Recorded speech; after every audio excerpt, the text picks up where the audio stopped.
in those screens aglow. Toy takes us where dreams flow. Action heroes, villains, dark night. Every scene, hearts delight.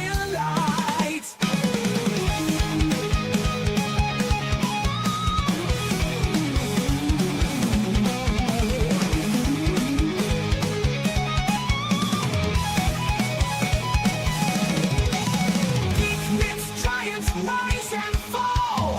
Time machines, epic brawls. Mondays in blue, with geeks light. Fantasy realms to infinite height.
Hey up, it's Steve from the Old Yorkshire Geek and welcome to episode 95 of Magnificent Mondays, and this week it's the 40th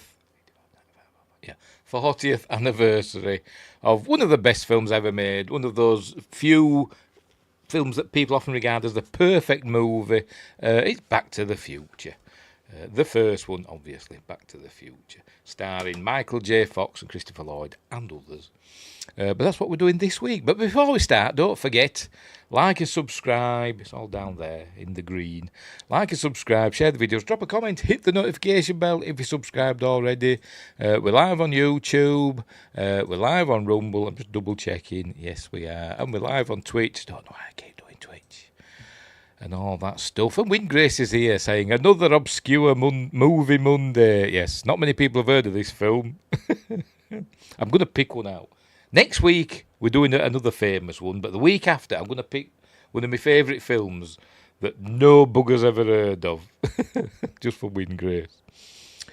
Anywho, where were we? All right, explore the description for links for stuff like merch and me books. Oh, they're under something, I can't be bothered. My books, Amazon Kindle and paperback, my other channels and my other website, my websites and all that stuff. Become a member and you get early access videos, exclusive videos on YouTube and stuff like that. And also for the links for my social medias, links are in there. And all that malarkey. Have I missed anything? Super chats and super thanks and super stickers and all that stuff would be greatly appreciated. Right, Back to the Future. BTTF, as the kids call it, from 1985. As I said, it was released on July the 3rd, 1985, so it's nearly its anniversary, just passed, is it last Thursday was its anniversary.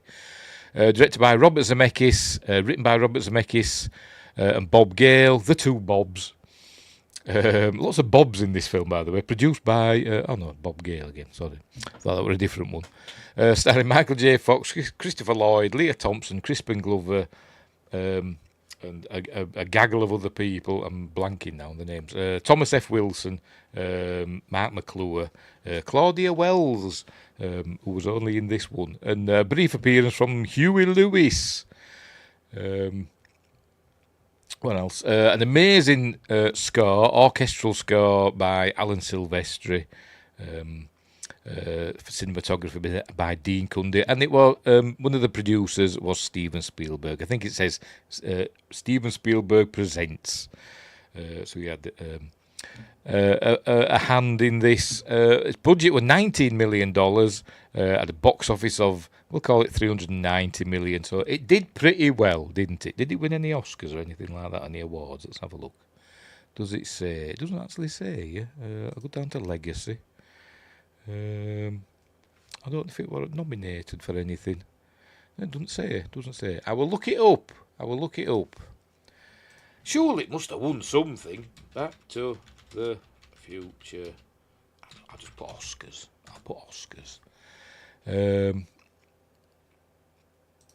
Right, let's have a look. IMDb is telling us here. It won for best effects, best sound effects editing. So there we go. Nominated for best music and original song, and nominated for best writing.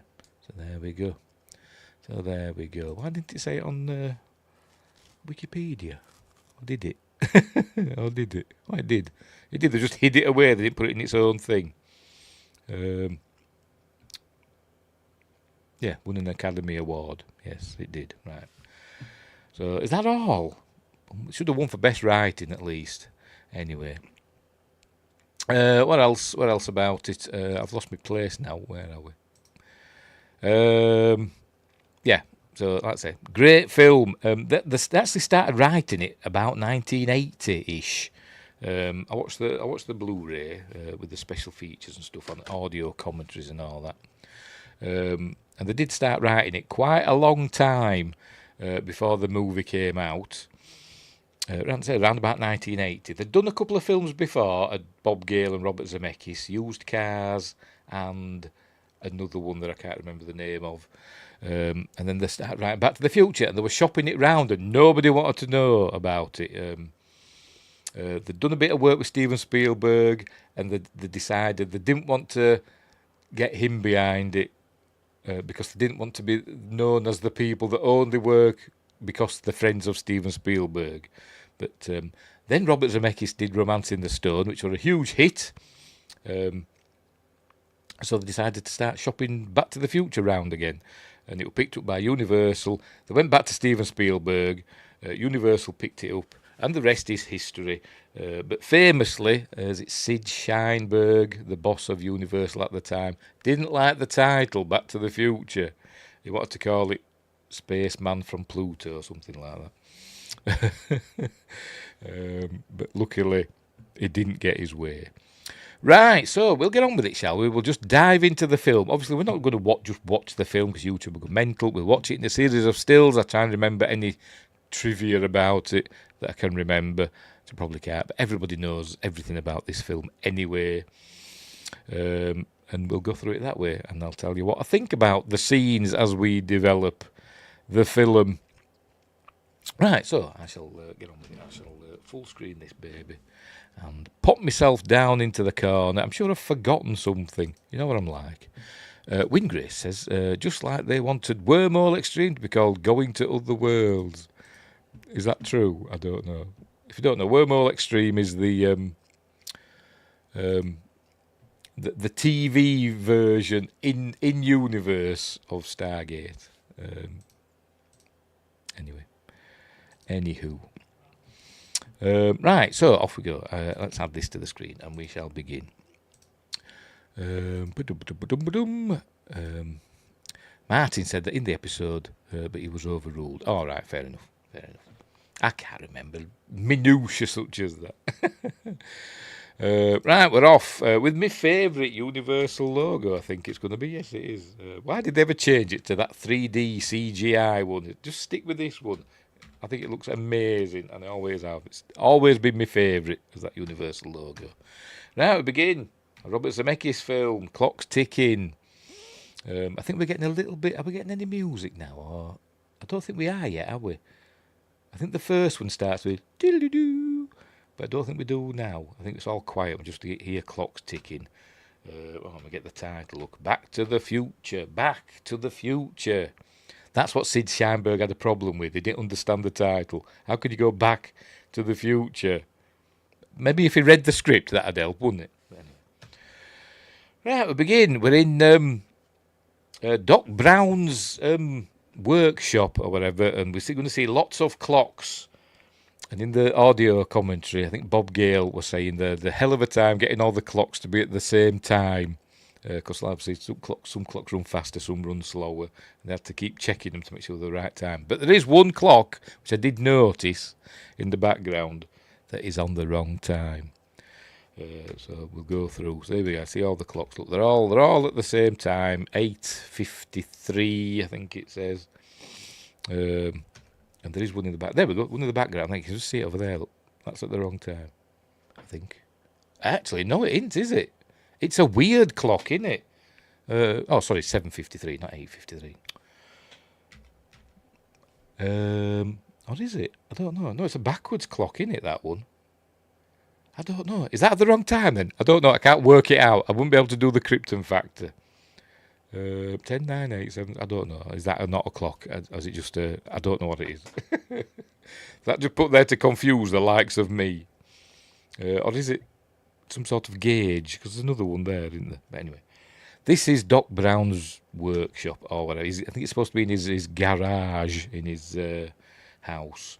There's Leah Thompson, who would go on to become a director, wouldn't she? She directed episodes of Star Trek, didn't she? Picard and stuff like that. She also had an affair with a duck in Howard the Duck.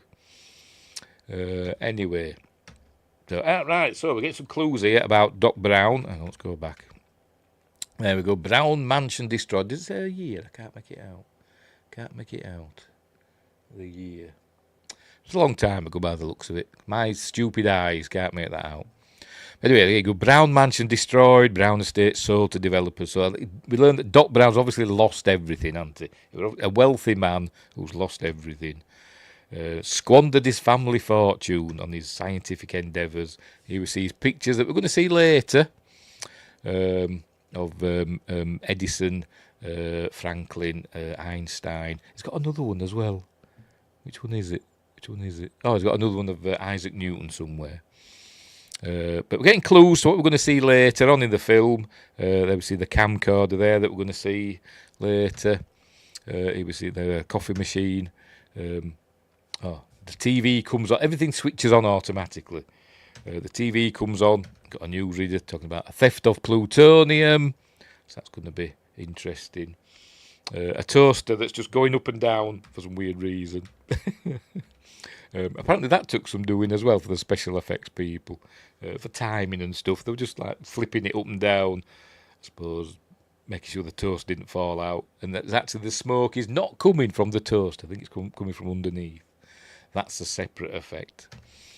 We're going to see Einstein's, not Albert Einstein, the dog Einstein's cans being opened. And this took them the special effects people some doing as well, because they used a different brand of dog food.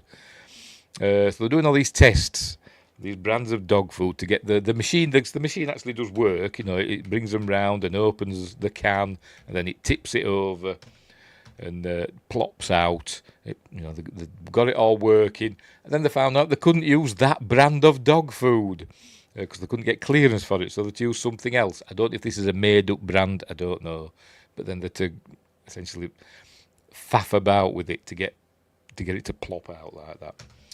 And then lovely. Right, so and here we get to see Marty McFly's legs. Oh, there we go. Steven Spielberg, Frank Marshall, Kathleen Kennedy. I bet she made the coffees. That's probably about all she did. Here he comes. He puts his skateboard down, which we're going to see a lot of in the film. There it goes, he knocks it back, and we see the plutonium under his bed. Adam Gamer's here saying, good evening, I love this classic film. It is an amazing film. And there we see plutonium under the bed, which is, where everybody keeps their plutonium. Right, so he's turning on the amp. It's where we learn that Marty McFly is a guitarist. And he's putting everything to 11. And he thinks he's in Spinal Tap. Is that Michael J. Fox's hand? I don't know. It looks a bit wizened. But anyway, I'm sure it is. With his little teeny tiny electric guitar. So here he goes, getting ready. So did Doc Brown build this just for Marty? I don't know. And how did they meet? How did Doc Brown and Marty meet?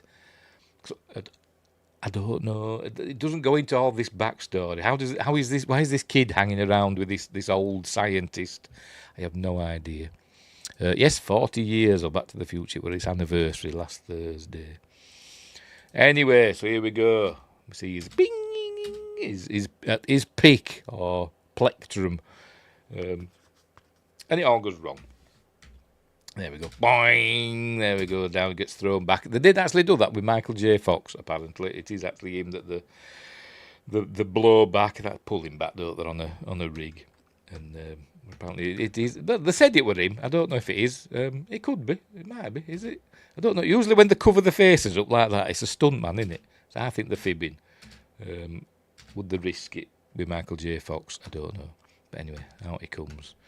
And he's wearing sunglasses just for this part of the film because they had a deal with the sunglasses manufacturer, whoever it was, I don't know, Ray-Ban, I don't know, for sunglasses to appear in the film. And they wanted to get them out of the way really quickly because they said movie making and reflective sunglasses are a nightmare. I'm sure, can we see things reflected in? Can we see the camera crew? I don't know. Anyway, he takes them off there and never wears them again. And now he's knackered up the amplifier, hasn't he? The whatever you want to call it. He's got some cool computering equipment, all reel-to-reel tape thing, whatever. Used to work with them when I worked at a company called CCS. Used to, hang on, see if I can find it. Hang on. I might have shown you before. See if it's still. Have I still got it on my website? Some photos of where I used to work. Blimey, it is still there. It is still there.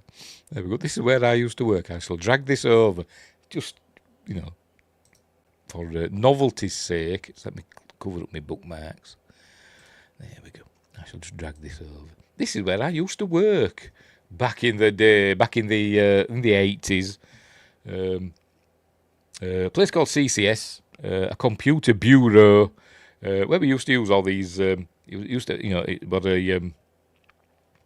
a mainframe computer, a Honeywell DPS-8 mainframe computer. There we go. There it all is, with all the tapes and those were they're the hard disk drives and tape machines and printers and all that stuff. There we go. That's where I used to work. Cool, eh? Cool. There we go. Right, where were we? Just because I saw that there. Anyway, right, the phone's ringing. So he goes and answers the phone. It's Doc. He says, can you meet me at Twin Pines Mall tonight at 1:15? He says, yeah, of course I can. So don't use the amp. There's a slight chance of overload. And he says, I'll try and remember that. Anyway, so we learn that all the clocks are out of sync now. Whatever experiment is done, it must have been a time experiment, I don't know. But they're all out of sync by, I don't know how many minutes, I can't remember. 25 minutes slow. So has he done, is the world out of sync now by 25 minutes? Or just his clocks? Don't know. I'm guessing the world, because he's late for school. There we go. I'm late for school. We've got to cover the elephant in the room, by the way, of Michael J. Fox. Remember, it wasn't originally him, was it? But they originally wanted Michael J. Fox to star in this film. I think he auditioned for it, and they wanted him. But it were doing Family Ties, the TV show Family Ties at the time, and he couldn't get out of it. They couldn't find a way for him to do both. So the cast Eric Stoltz instead, and they did 5 weeks of shooting with Eric Stoltz, and there are still some shots that they did, with Eric Stoltz.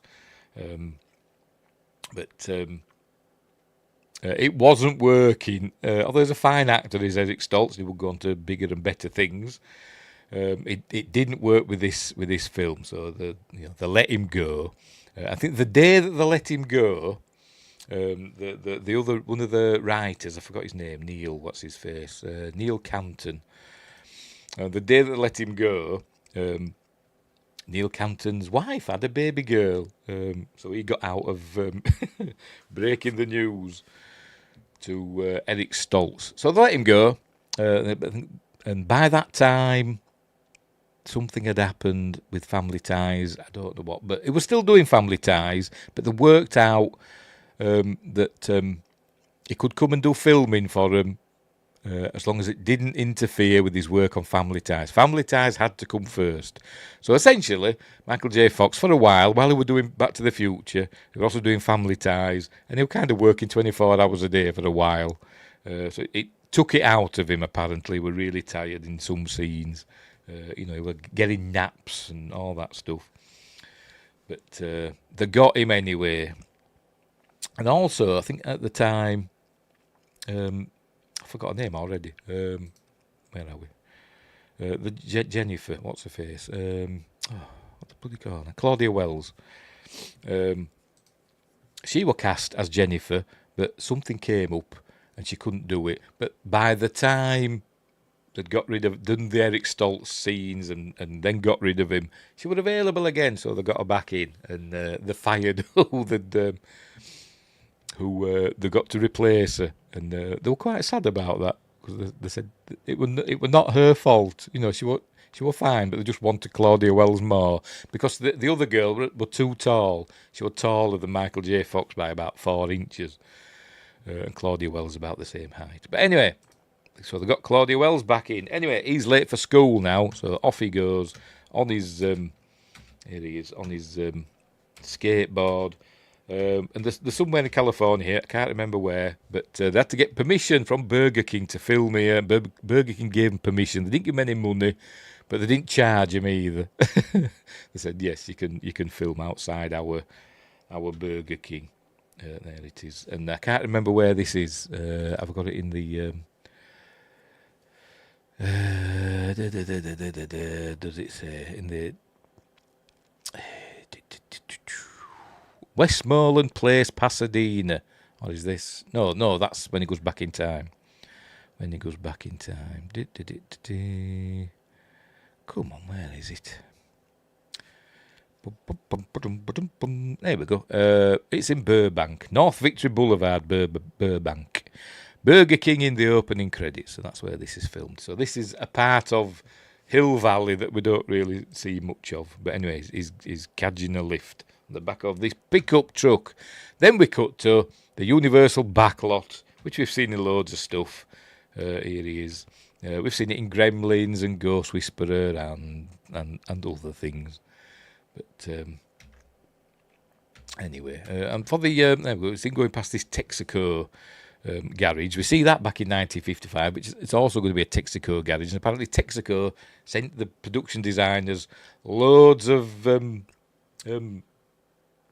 paperwork and stuff. What they call it? Blueprints, that's what I'm thinking of. Blueprints for what they would have looked, an artwork and that, for what a Texaco garage would have looked like in 1955. So they found that very useful.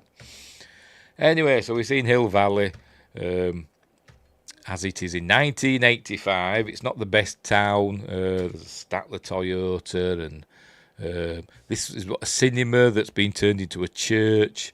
There is a cinema elsewhere, isn't there? Have we gone past it that's like showing porn or something?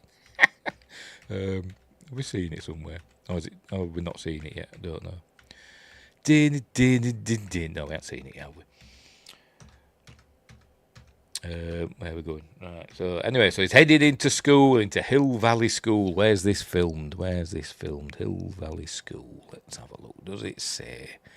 Whittier High School in Whittier, California. I have no idea where Whittier is, but I'm sure it's a very funny place. So here he is. We see again. Kind of reminds me a little bit of the school in the faculty, because that was a bit run down, wasn't it?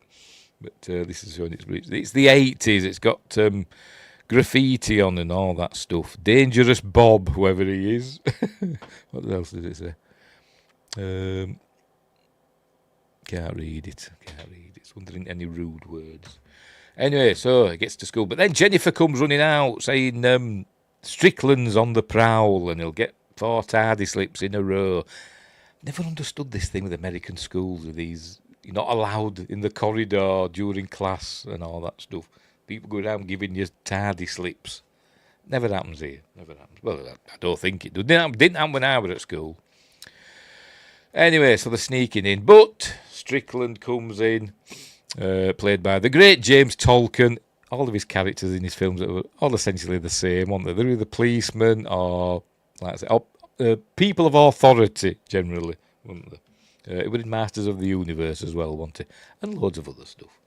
But anyway, there goes tardy slips. Do you get detention if you get 4? I don't know, but anyway. This bit, let me give you a nickel's worth of free advice. That's something that Bob Gale's teacher kept telling him. And he says, when my friends from school saw the film, they all laughed because they knew where that had come from. Anyway. So it's a cool, so it's giving him a talking to, and I like this where they get so close, the noses are touching. No McFly ever amounted to anything in the history of Hill Valley. And prophetically, he says, yeah, well, history is going to change. Little does he know, it literally is. The Department of Temporal Affairs will be on to him, won't they? Anyway, right, so now, passage of time, I imagine. He's heading to the hall because they're getting ready for the I don't know, the prom. I don't know, some sort of school function, and they're auditioning to do the music. Oh, there we go. Auditions for Battle of the Bands. There we go. So here it goes. This is Michael J. Fox's guitar teacher playing the bass. Ooh, pardon me, burping. Have a drinky. Right. I don't know who the other people are, but he's in with the cap on. He's Michael J. Fox's guitar teacher, tutor, instructor, whatever. I don't know who these others are. Are they just extras? Are they an actual band? I don't know. I like his kecks. I had some of them back in the day. Some zebra stripe lycra pants. I looked a right state, I did. Anyway, right, so they begin. Bam, bam, they start playing Power of Love, don't they? There we go, playing that. And then the teacher who's doing the auditions, who just happens to be Huey Lewis, and he said Jerry Lewis then. Huey Lewis stops them. There they are listening. And says, you're just too darn loud. And apparently that's kind of an ad-lib, sort of. Maybe not an ad-lib, but it was Huey Lewis's idea to say that to him, just to tell them that they're too loud.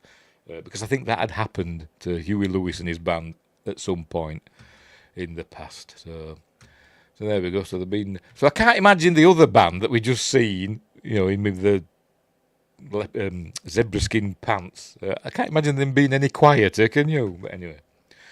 So he's a bit fed up. He wants to be in a successful band, but it's not happening. And he's done a demo tape, and Jennifer says it's really good, and he should send it off to the record company.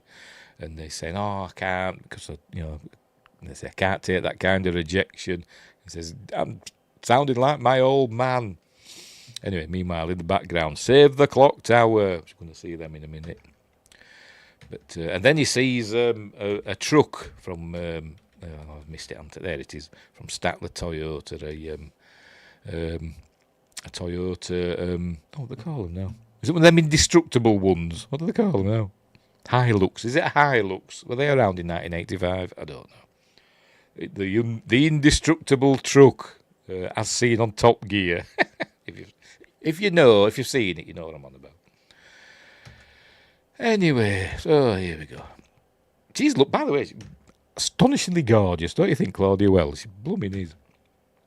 And it's a shame that she didn't come back for the other two, the next two. They got Elizabeth Shue, who looked nothing like her.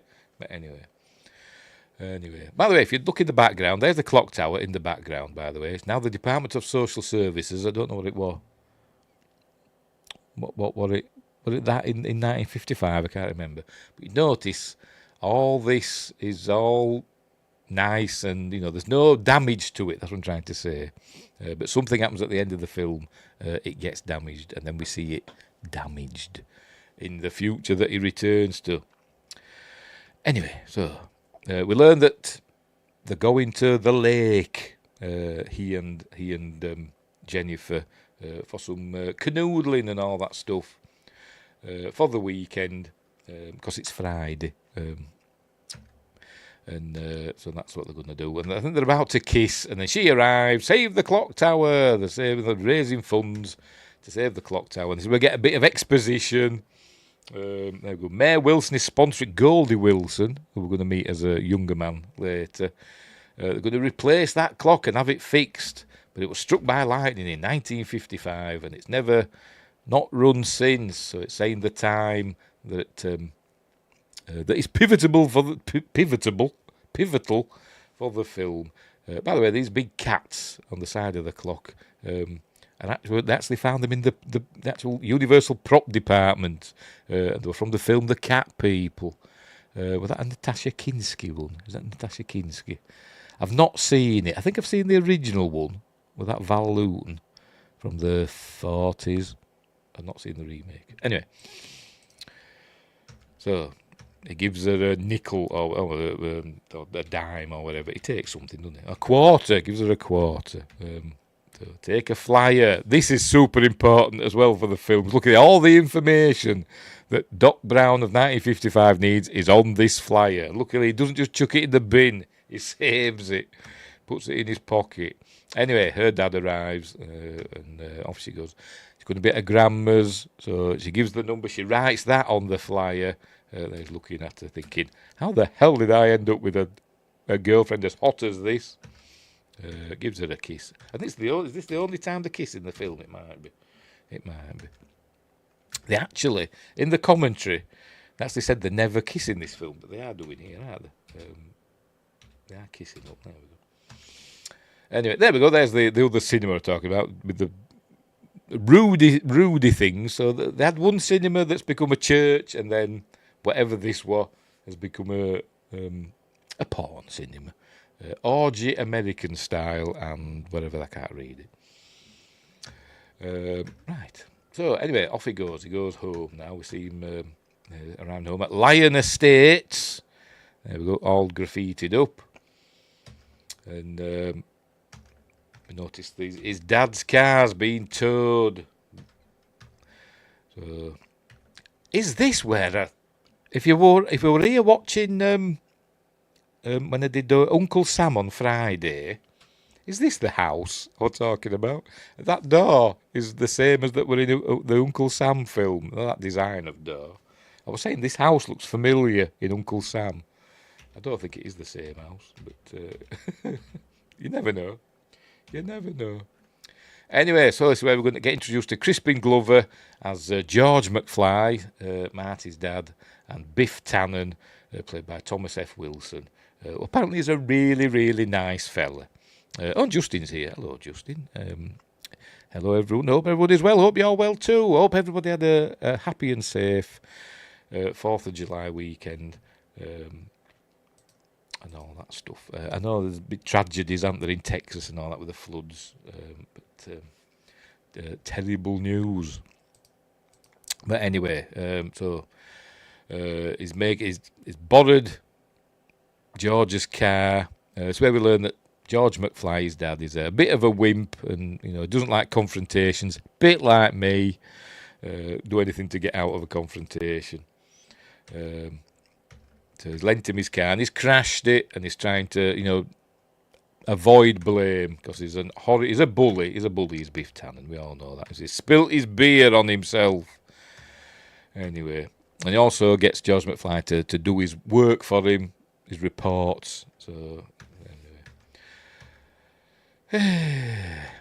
Right, so get some beer out of the fridge, and he says, say hi to your mom for me. It's a little call back to what we're going to see in 55. Guy who plays Biff is a nice guy. He was also great in Wing Commander games. I've never played any of them, but I've seen the film. That's one of my guilty pleasures, the Wing Commander film. I really like that one. But he's not in that. Right, so saying, Dad, I needed the car because we're going to go to the lake with Jennifer in the car, borrow it. And he says, oh, I'm sorry, son. So all I can say is I'm sorry. Anyway, so he's got loads of peanut brittle as George McFly. There's a deleted scene where he and one of the neighbours' kids is selling peanut brittle, and it's like for a Girl Scout thing, they sell cookies and stuff. It's one of them sort of things. So he ends up buying loads of peanut brittle, which is why he's eating. He's eating all this peanut. I've no idea what peanut brittle is. It must be an American thing. It doesn't look very appetising, I must admit. Notice on the TV in the background, they're watching. Is it The Honeymooners? Is it? I think it is, isn't it? Which we're going to see again later on. There's Mark McClure playing his brother. I don't actually know what his brother's called in this. I've seen this film a billion times, and I can't remember what his brother's called. What's going on here? Dave. There we go. Dave. Anyway, so they're all saying, oh, you're better off. It's just headaches and all that, having girlfriends. Here we see Leah Thompson as Lorraine McFly, who's an alcoholic now, apparently. Unless we learn of Uncle Joey. I don't think do we ever see Uncle Joey in any of the films? I don't think we do we? I don't think we see any of the other relatives, apart from when the kids. We see Uncle Joey as a baby, and then we see Lorraine's, I think he's got two brothers, two of the brothers, and Uncle Joey. I don't think we see them as adults, do we? They're almost a grown up. And Uncle Joey's in prison for whatever reason, but he hasn't made parole. Jailbird Joey. There we go, Uncle Jailbird Joey. But anyway. Right, so Jennifer's called. There we go, Jennifer Parker called you twice. And, she thinks it's terrible. There's Lorraine. Girls chasing boys. Girls sitting in parked car with boys. Justin says, wow, you and I were probably the only seeing it. Big Matthew, about Wing Commander. Big Matthew Lillard fan. It's a bit annoying in that film, I must admit. Matthew Lillard. But I do like Wing Commander. I think it's really good. It's one of my guilty pleasures. Brittle is at least in Pennsylvania. Is that PA? Yeah. Toffee and peanuts or cashews. Sounds horrible. Love toffee, but peanuts. Allergic to OEG. So you won't be eating much peanut brittle then. It doesn't look very appetising, I must admit. Pardon me. So it's not a cereal then. It looks like a breakfast cereal when you pours it into the dish. Anywho, there we go. Girls chasing boys. Girls sitting in a parked car with a boy. And then we learn that she got up to all that when she was young. Anyway, I says, it should just happen like How I Met Your Father. She says, that was so stupid, Grandpa hit him with the car. It was meant to be, she says. Because if that hadn't have happened, they wouldn't have been born, because he wouldn't have asked her to go to the Enchantment Under the Sea dance and all that stuff. So this is all exposition for what's going to happen in the film, particularly none of you would, if Grandpa hadn't hit him, none of you would have been born, which we're going to see later. And you call yourself British. Toffee is excellent. Well, yeah, but toffee's fine. I love toffee. I've got some Werther's Originals in my bedroom. But anyway. But, I mean, it looked like a breakfast cereal. When he poured it out, it didn't look like toffee and peanuts. It looked like a breakfast cereal. But anyway. Right, where were we? Right, so anyway, she's describing how she met George, and he were injured, run up, well, knocked down by her dad, and brought him into the house, and she fell in love with him because he was like a little lost puppy, and she knew that she was going to spend the rest of her life with him. And anyway, so, and then he says, I'm going to spend the rest of my life with him, and then she looks over and he's laughing at, I think it's the honeymoon, isn't it? It's called Brittle because you're supposed to smash it into pieces. All right, fair enough. Little shards of heaven. I always remember my mum used to make toffee. I always remember back when I was a kid, back in the day, now and again we'd get that smell, and then we'd hear her smashing it up in the kitchen. She used to make toffee in a big tin, and then she'd smash it all up, and then we'd end up with big, massive, jaggedy, sharp pieces of toffee to eat. It was amazing. Anyway, I wouldn't know where to start making toffee these days. Anywho, so he's laughing at that, and he's got a very distinctive laugh. I don't know if I'd play it. I thought I'd mute. I don't know. It's Crispin Glover, isn't it? It's very weird, especially if you see the dance he does in one of the Friday the 13th films. I can't remember which one.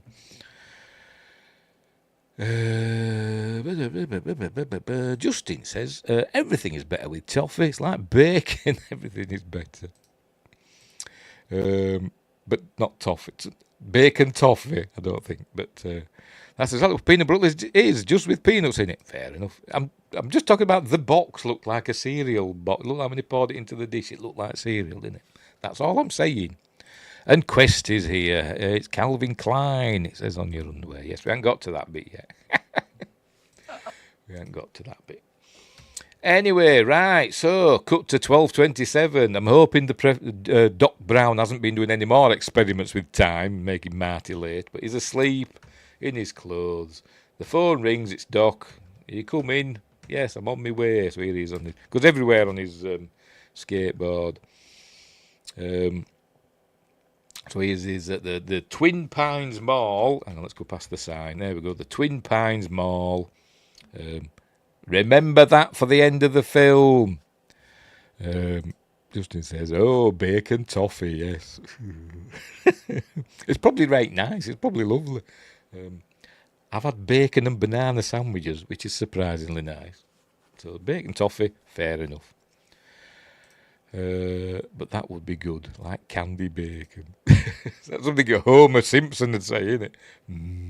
Candy bacon. Anyway, right, so he's arrived at Twin Pines Mall. There's Doc. There's Einstein. And that's where we're going to see the DeLorean. There we go, they're all watching it as it comes down.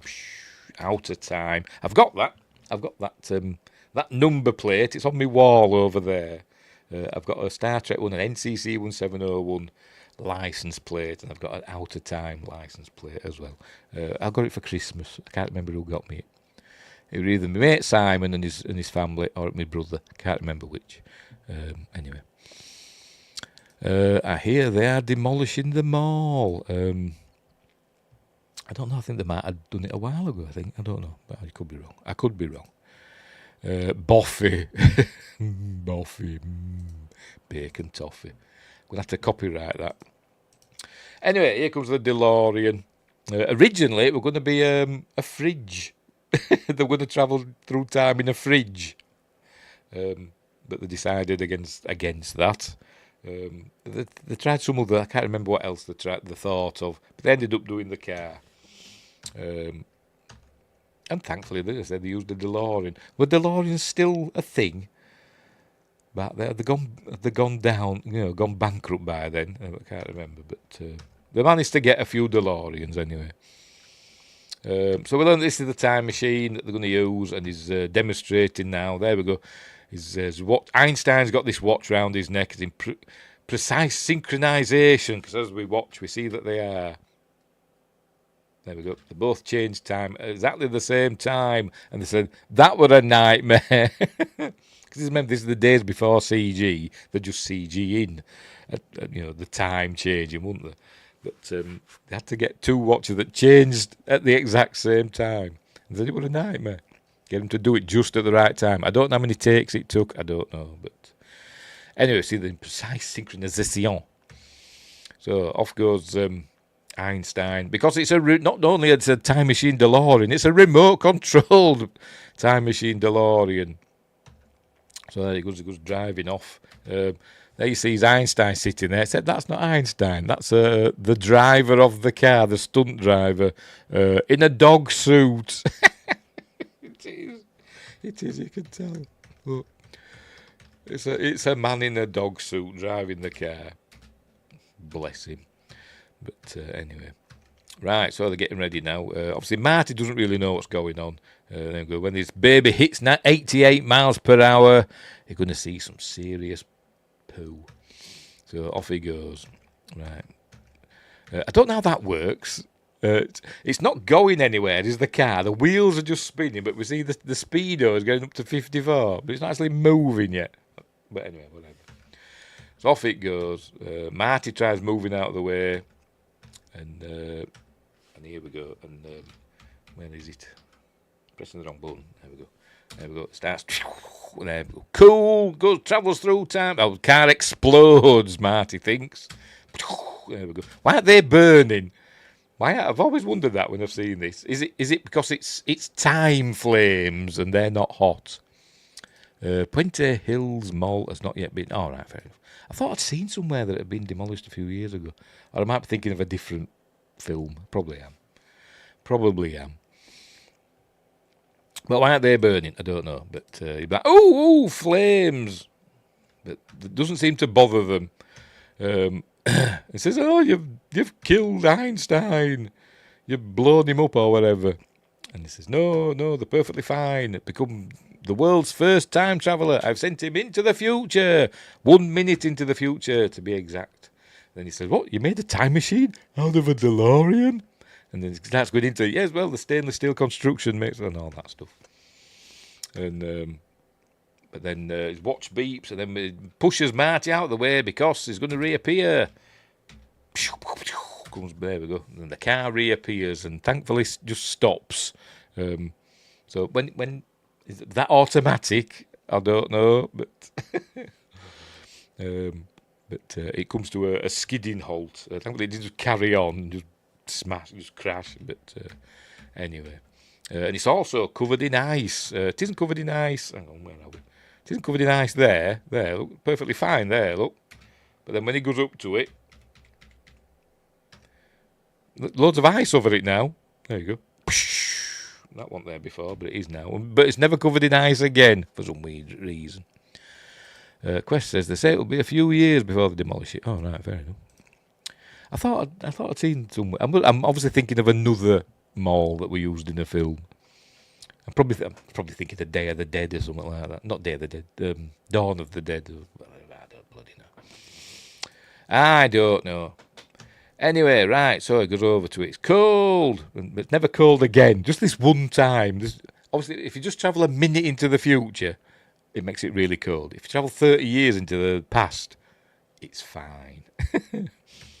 But anyway, Einstein's okay. He's not frozen, thankfully. He's fine. And then we see... his watch, is it going to show it? There we go. His watch is exactly 1 minute behind because he's travelled 1 minute into the future. He skipped over that minute and he didn't even know it was instantaneous. And he's fine.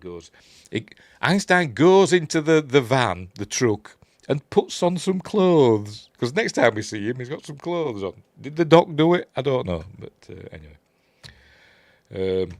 They're showing how it works. Right? It's powering everything up and... we're showing the that's where you are, that's where you were, and the bottom one is where you're going or whatever. So he's saying, it's describing how he came to invent it. He was hanging a clock, and he fell, banged his head, and then he had a vision of the flux capacitor. And then it shows us the flux capacitor. There it is. Disconnect capacitor drive before opening. Shield eyes from light. So there we go. Just reminding himself, I imagine. Because I don't think anybody else would be using this, do you? But anyway. So Right, so, and he's saying, does it run on gasoline? And he's, oh, no, this sucker's nuclear.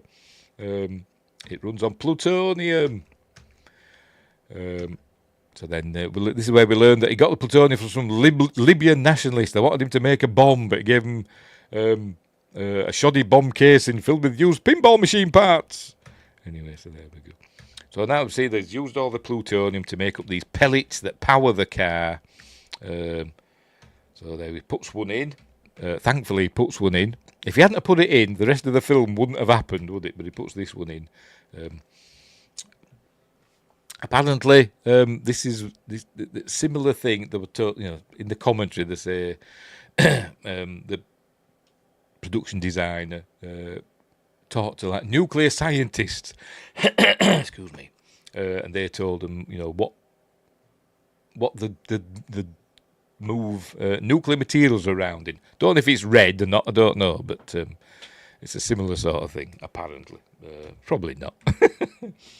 So he puts that in anyway, and there we go. Notice he's in the radiation suits. Anyway, so he's getting ready to go. All right, puts his suitcase in the trunk, which is in the front. Puts that in, and I think there's a deleted scene. I think where we see some of the stuff in that suitcase Marty uses, and it's like a hairdryer and stuff like that, I think. Anyway, puts that in. So it's going to go 25 years into the future and all that stuff. But anyway, they're talking away, and then he says, I almost forgot. One pellet, I've got to take more plutonium with me. One pellet, one trip. And then Einstein starts barking. Look, he's got dressed. Has he got himself dressed? Because I didn't see the doc do it. But obviously, why has he put this on? I have no idea. But he has. So what is it, Heine? And it's the Libyans. There we go. So here come the Libyans in their Volkswagen camper van. Here they are, shooting at him. But they just murder the doc, blow him away in a minute. Puts his gun down. They just shoot him down. And they thought it might have been a bit too violent. Or they were told, I think, by the studio or something like that it was a bit too violent. But they had to show the doc being killed. And there's no blood, but he's being killed. They think he's being killed. Or is he being killed? I don't know. I'm guessing he has been killed, hasn't he? Because history hasn't changed yet. So they start shooting at Marty, and he obviously jumps into the car. He's going to shoot him, but the gun jams. Is it an AK-47? I thought AK-47s didn't jam. I thought that was one of the things about... Quest! I thought AK-47s couldn't jam. Maybe it's not an AK-47. I don't know. Anyway, jumps in the car, sees the doc there. He sets off. Apparently, he kept banging his hands and stuff on all the equipment in real life in the car. Kept scraping his knuckles and stuff. Anyway, he'd set the doc earlier on. The doc had set one of the times for the date that he invented the flux capacitor, which was November whatever. There we go, November 5th, bonfire night, Guy Fawkes Day. November 5th, 1955. So that's for the destination time. Apparently the colour scheme, by the way, there's three colours in. There's a yellow one down here that we don't see very often. It's based on The Time Machine, in The Time Machine from 1960, the George Pal film, which had lights on there, which were red, green and yellow, I think. That's what they've done here. Just to homage that. I think some of these might be Eric Stoltz in the car. I think, maybe. But you can't really tell. So anyways, drives around, blah, blah, blah. He's activated the time machine. He doesn't know he's done it, but off he goes. He's driving away, nearly hitting 88 miles an hour. But then he does, and suddenly just... The scenery changes, he runs over the scarecrow, and then crashes into a barn. And is now back in 1955. Here comes old man... Pardon me, what's his face? I forgot his name. I'm going to have to look up the cast. because it's Twin Pines Farm where he is. What's his face? Peabody, there we go. Old Man Peabody, played by Will Hare. Here he comes. Anyway, so he's there in the car, and there they are. The Peabody family come out. What is it, Pa? And he says, looks, what does he say? I forgot what he says. It looks like an airplane without wings. He says, that's no airplane. He shows him this made-up comic, Tales from Space, Space Zombies from Pluto. There we go. Obviously, they designed this for the film, so it's showing somebody in a yellow suit that like Michael J. Fox is going to be Marty going to be wearing, and the spaceship looks like the DeLorean, and using their mind rays on them. Look, and that's what he wanted the film to be. Sid Sheinberg wanted the film to be called that, but not Space Zombies. I think he wanted to be called Space Man from Pluto. Steven Spielberg wrote him a letter saying, "Oh, that were a laugh. You gave us all a good laugh," suggesting that. Said he never brought it up again. Anyway, so Marty comes out, falls over, and they all run away. But then he gets his shotgun because it's America. There we go. And Michael J. Fox's comic timing is amazing, isn't it? He's great at falling over. It's already mutated into human form. Shoot it. Mutated son of a bitch. Anyway, drives off and runs over, as we'll see in a minute, runs over one of his pines. There we go. It's got his 2 pines. Look, the twin pines of the name. Runs one over, look. My pine! You shot my pine! You space bastard! There we go. There was a Twin Pines Ranch, except it's not anymore, is it? So anyway, so he's driving off. So I was wondering what to do. So he's going to head home. So he heads home. But it's not there yet. It hasn't been built yet. There we go, the Lion Estates thing. Still building it. Oh, they're going to start building it soon. There we go. Groundbreaking this winter. So it's November. So it's not going to be long, is it?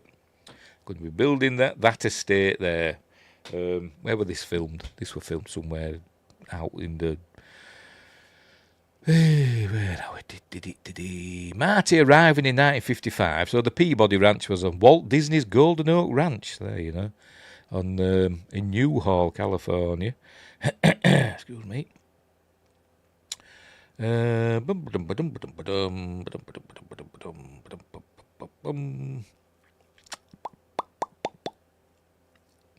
Is it there? There we go. Chino, California. Entrance to Lion Estates, 1955. Is in Chino, California. California. Anyway, so he's obviously confused. He doesn't know what's going on. This car pulls up. He says, "I need your help. Don't stop, Wilbur." And they drive on. Then as he's looking at this, it all goes off. He notices the destination and present time is in 1955. And it all goes off. And he can't get it back on. So he pushes the car out of sight. Thankfully, it's not all seized up or anything. Just pushes it by himself. It's fine. And he sets off walking 2 miles to Hill Valley. So now we're in back on the Universal backlot, seeing Hill Valley in its heyday. Here we see a poster for the movies. Barbara Stanwyck and Ronald Reagan. I can't see it from my fat head. Hang on.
I'm back.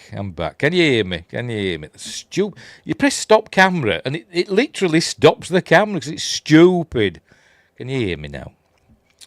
I forgot where I was now. I'm going to have to go back, aren't I? I'm going to have to go back. Where was I? We're talking about the Cattle Queen of Montana, wasn't I? Unbelievable. So, where were we? Cattle Queen of Montana. Stupid bloody thing. So, anyway, here's the town hall clock, or whatever the hell it is, ringing, belling, whatever. And so we see it's still working.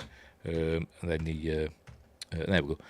Right, so where I was saying, this were the back lot, Universal back lot, and this were a car park apparently, using it as a car park. So they changed it into this grassy area, put a World War II memorial there, and did a pretty good job.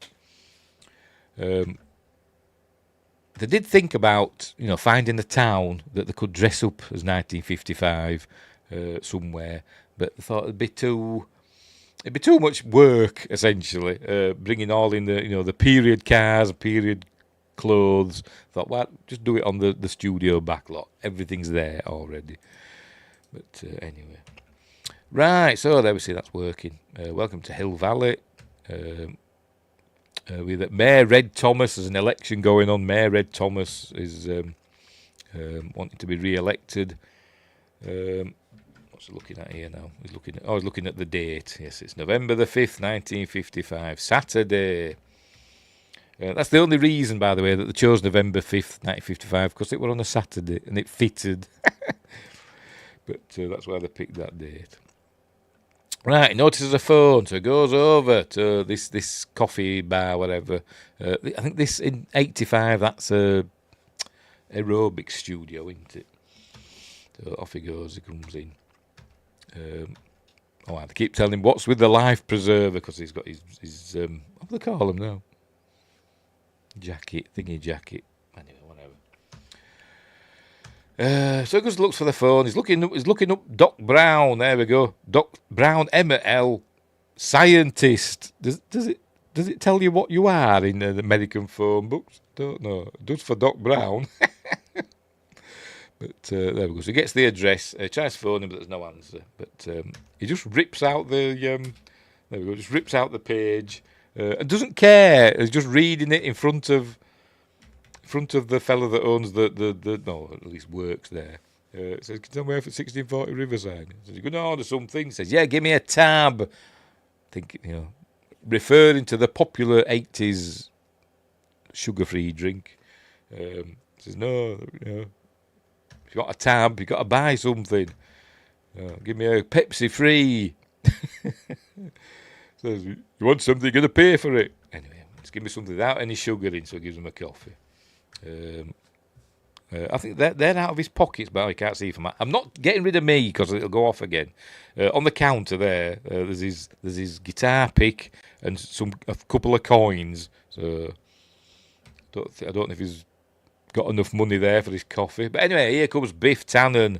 Says, "Hey, McFly," and Marty goes, "Biff," and but obviously he's not talking to this McFly, because little does he know, George McFly is next to him, and there's Billy Zane.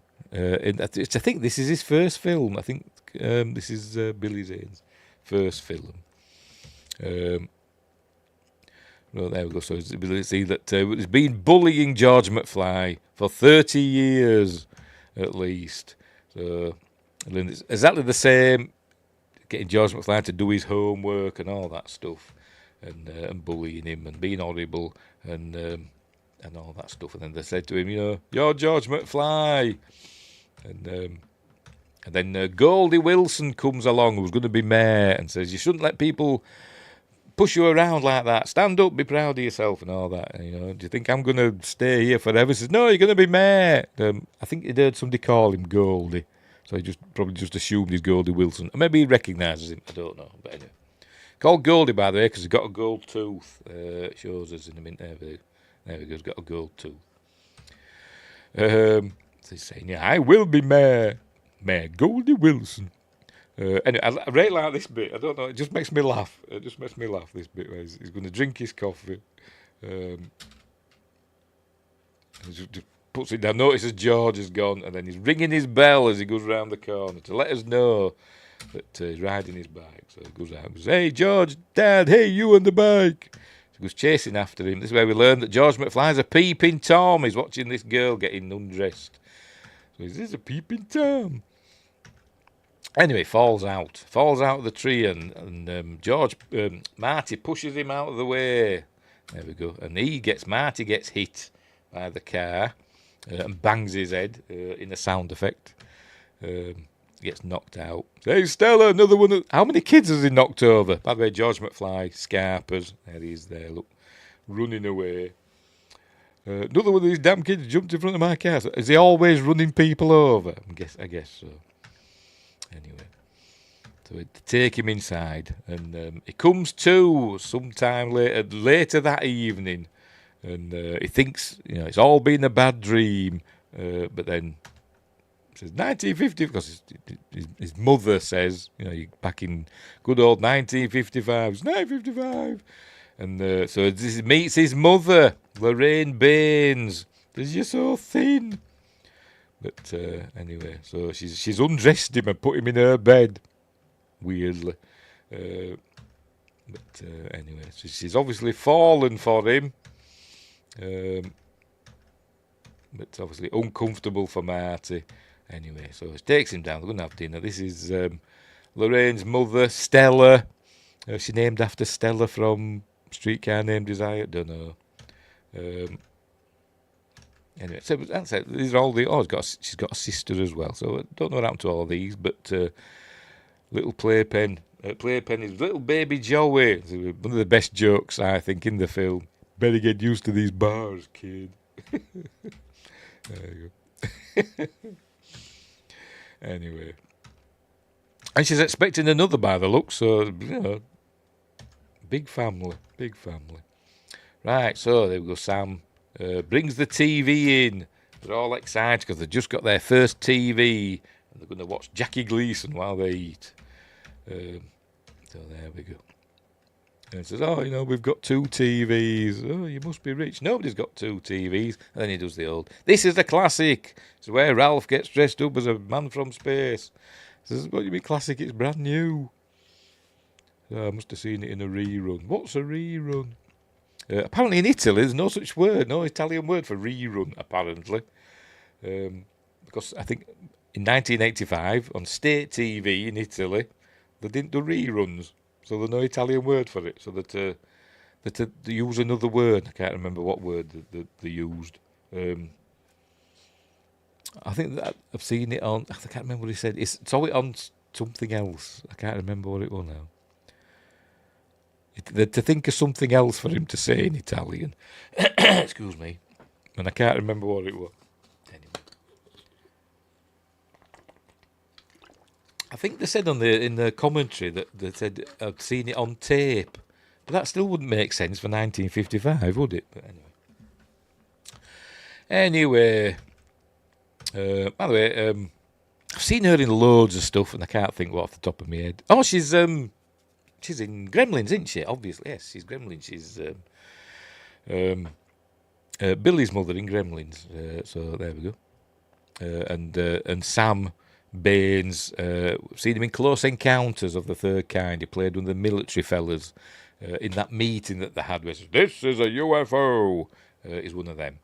There's probably been loads of other stuff as well. By the way, the younger brother, if I go back to him, he looks familiar, and I'm gonna look him up if I can find him. Which one is he? Milton Baines. Let's have a look. Is that him? Yes, it is. Jason Hervey. Oh, I don't know then. It looks really familiar. What else have I seen him in? Wonder Years. Oh, Monster Squad. There we go. He were in that.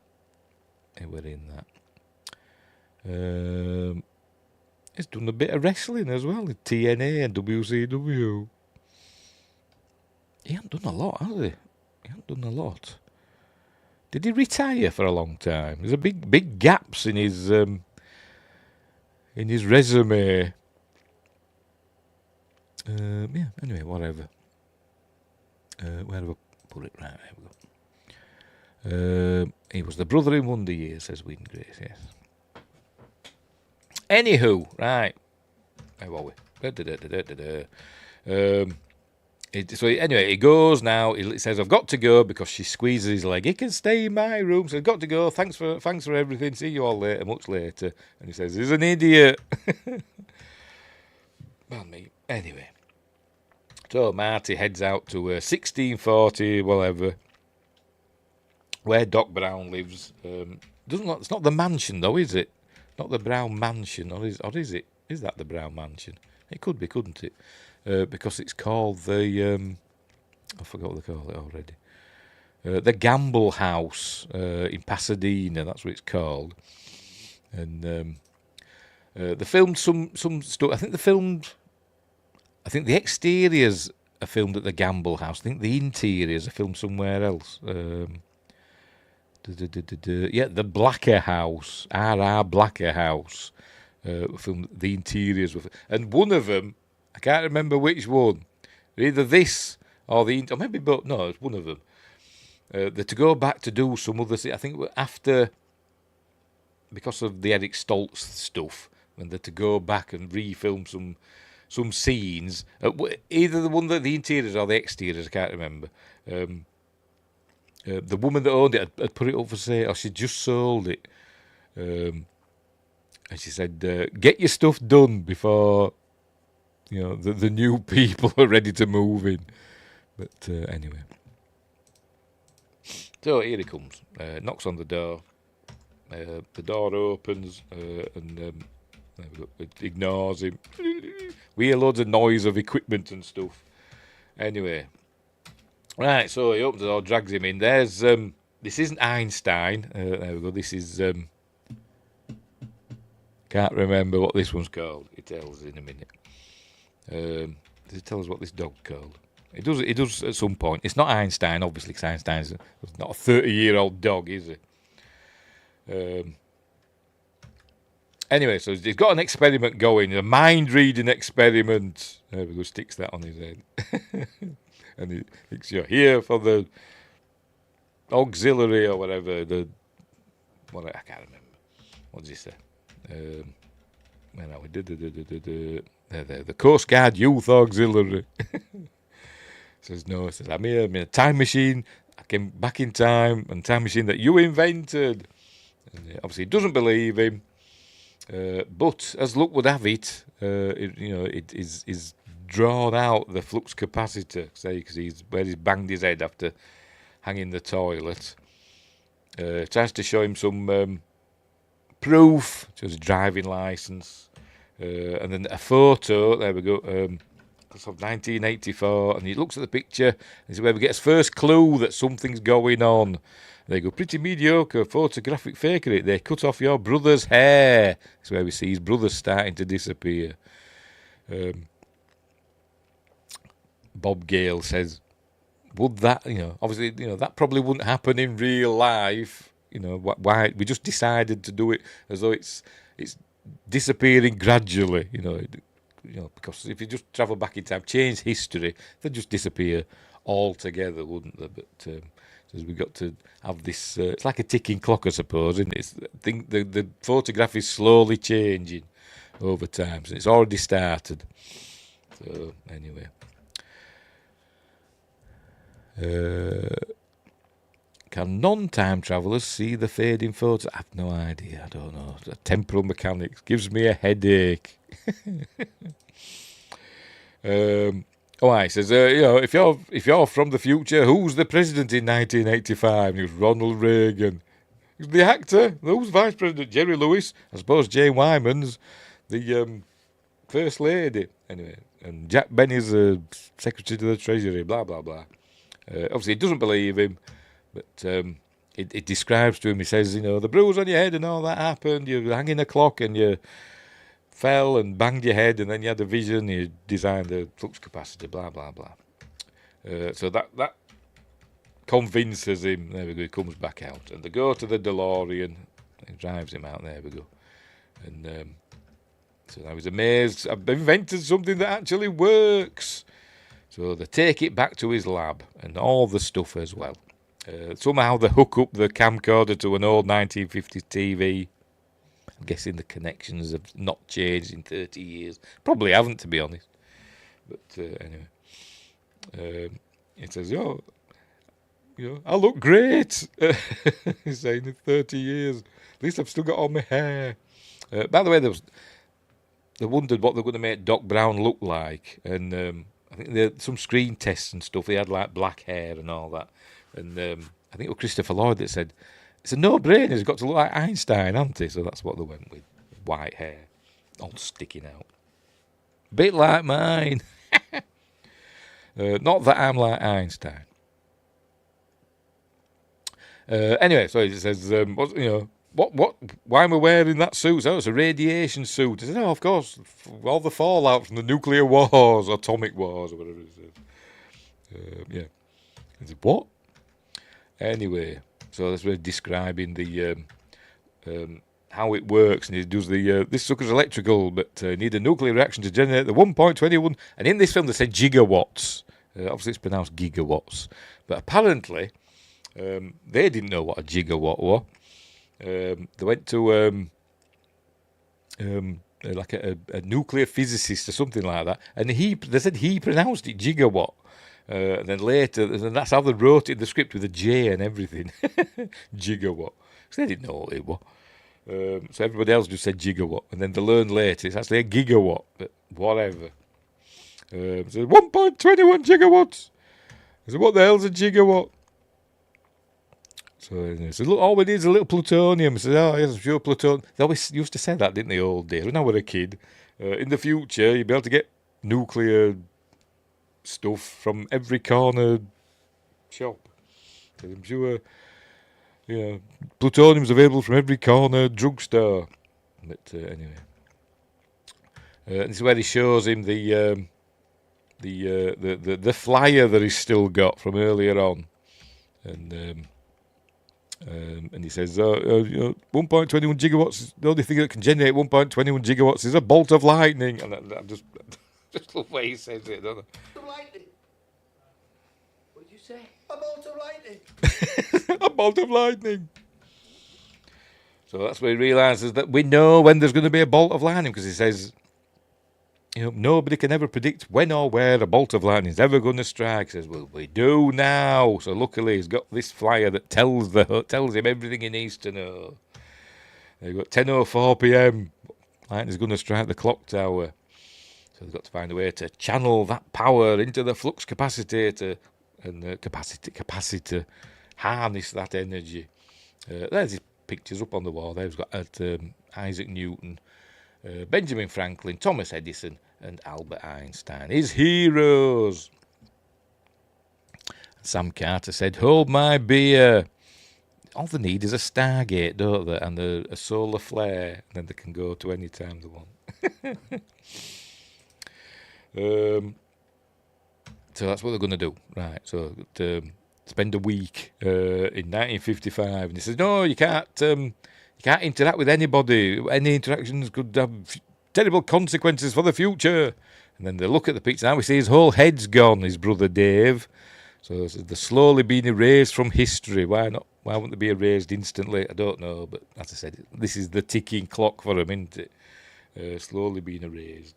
Because obviously Dave's the elder brother, then it'd move to his sister. I'm guessing Marty's the youngest. Which is weird, because at the end of the film, she says, Marty's a good... Lorraine says, oh, Marty, that's such a nice name. But she didn't call the first kid Marty, did she? She called the youngest kid. Anyway, whatever. There we go. So they've got to head back to school and got to find a way to get George McFly to ask Lorraine to the dance. We see George being picked on again. There we go, they're all kicking him because he's got a thing on his back saying kick me. There it is, kick me. So they're all kicking him. And then Strickland's there looking exactly the same. He's got a little bit more hair than he did in 1985, but still pretty much the same. calling him a slacker and all that stuff. Right, so George, buddy, going to introduce him to Lorraine. Obviously, she doesn't want anything to know. She doesn't want to know him. She's just interested in Marty. And I go, isn't he a dreamboat? He's like, your mother's amorously infatuated with you. This is heavy. Says that word again, heavy. There's something wrong with the Earth's gravitational pull in 1985. Anyway, so they've got to go to the got to get him to go to the rhythmic ceremonial ritual. So he says, oh yes, that's where they kiss for the first time. Says, right, so we've got to get them there together. So you stick to your father like glue, and he's going to sort out the time machine. So, right, so they're in the cafeteria.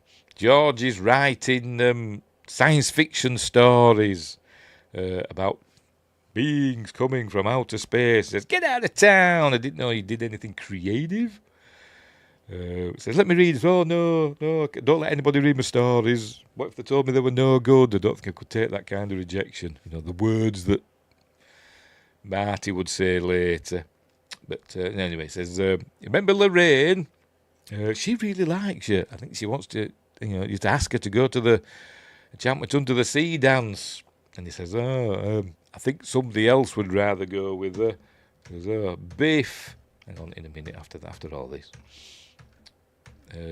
So we see Biff's feeling her up, and she's not interested. She gives him a slap. And then so Marty jumps in to save the day. And you heard her, so get your meat hooks off. And he don't back down, does Marty, because remember, he don't like being called chicken. Although they didn't bring that into the second one, did they? But he doesn't back down. They're both going to hit each other, pushing him, and then they're going to.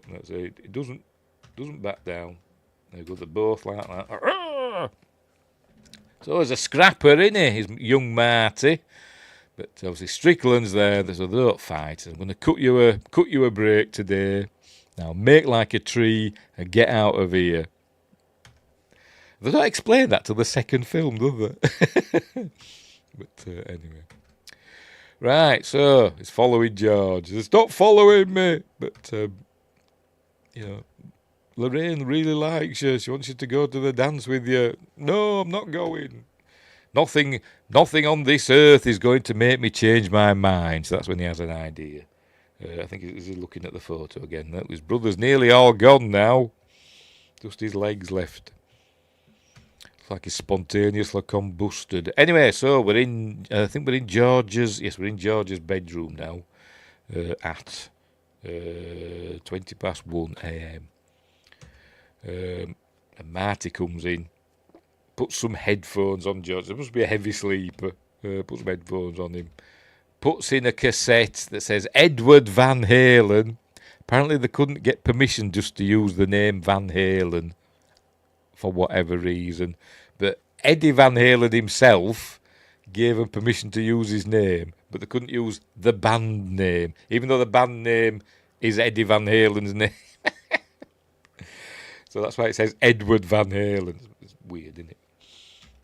So he's playing that. I'm not sure what it is. I know. Is it? I forgot the bloody name of the song now. Anyway, whatever. There we go. So playing that. Wow, wow, wow, wow. Playing that obviously wakes him up. Says, greetings. My name is Darth. There's the hairdryer, which I think were in Doc Brown's suitcase. But, my name is Darth Vader. I'm an extraterrestrial from the planet Vulcan. There we go. So this is where we learn. He told him, he's got to ask Lorraine to the dance or he will melt his brain. So he's found Marty. Marty doesn't know how to open a bottle of Pepsi. Used to twist off caps.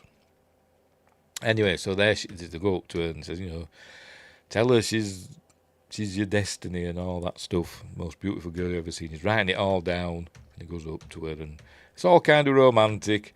This bit I think's a little bit, I don't know, a little bit off character. Because you think of him being all meek and mild, but he just goes into this place and says, chocolate milk. And it just says it, like.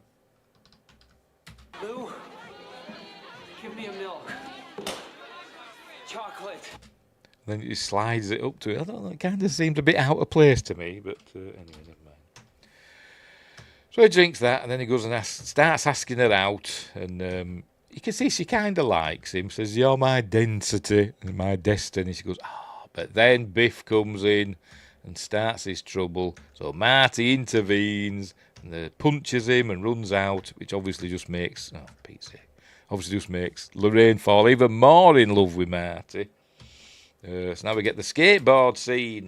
He invents the skateboard. So off he goes. So a skateboard chase. Apparently, I think Bob Gale again. Went to see some skateboarders. Saw some skateboarders near where he lives, and doing all this cool stuff. And he went up to him and says, "I'm making a film. And we need skateboarders in it. We've got a skateboard chase in it. Can you give us, any ideas?" And one of them give him a card. He says, "That's my agent. Give her a ring." Apparently he was a European skateboard champion or something. Anyway, so they helped him with this scene. So they were doing all the chase on the skateboard, blah, blah, blah. They get in their car and chase after him and try and run him over, etc. Knocking people over and all that stuff. But then there's this truck of manure. So he runs into that, and they all get covered in manure. It's not really manure, it's like Fuller's Earth and regular earth and stuff like that. So, anyway. I hate manure. This happens several times in the series, doesn't it? Anyway. So I'm gonna get that son of a bitch. Right, so... and Lorraine says, "I'm gonna find out who he is, this mystery man. Calvin Klein." Because it's on his underwear. Sorry, Quest. We got to that bit and I forgot, didn't I? She thinks his name's Calvin Klein because it's on his underwear. Purple underwear. Anyway, right, so we see that Doc Brown's watching the TV again, but this has got like a sepia I thought it was in colour at first. I thought, has it got a colour TV? Maybe he has, I don't know. Is this the same TV as earlier? But it's kind of at least a sepia tint, not just black and white, is it? But he's seeing moments before his death. Anyway. Right, so he tries to explain what happened. Says, "No, I don't want to know. I could endanger the future and all that stuff." Anyway, right, so he says, "I've made a model. I'm going to show you what we're going to do. I've made a model of the town square. It's not to scale, not painted or to scale." He says it's fine. So there we go. We're going to run some industrial strength electric cable from the top of the clock tower and put it between these two lamp posts, and then there's going to be a cable that runs from the flux capacitor, runs from the car into the flux capacitor, accelerate to 88 miles per hour as lightning strikes, and send you back to the future, and all that stuff. There we go. And so watch this. So they're going to do a demonstration. I don't know why he's got to show it, but because it's not going to work, is it?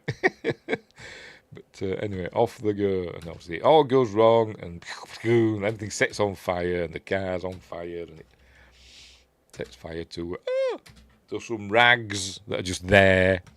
Obviously, he puts that out. So everything will be fine. Anyway, Lorraine's followed him, and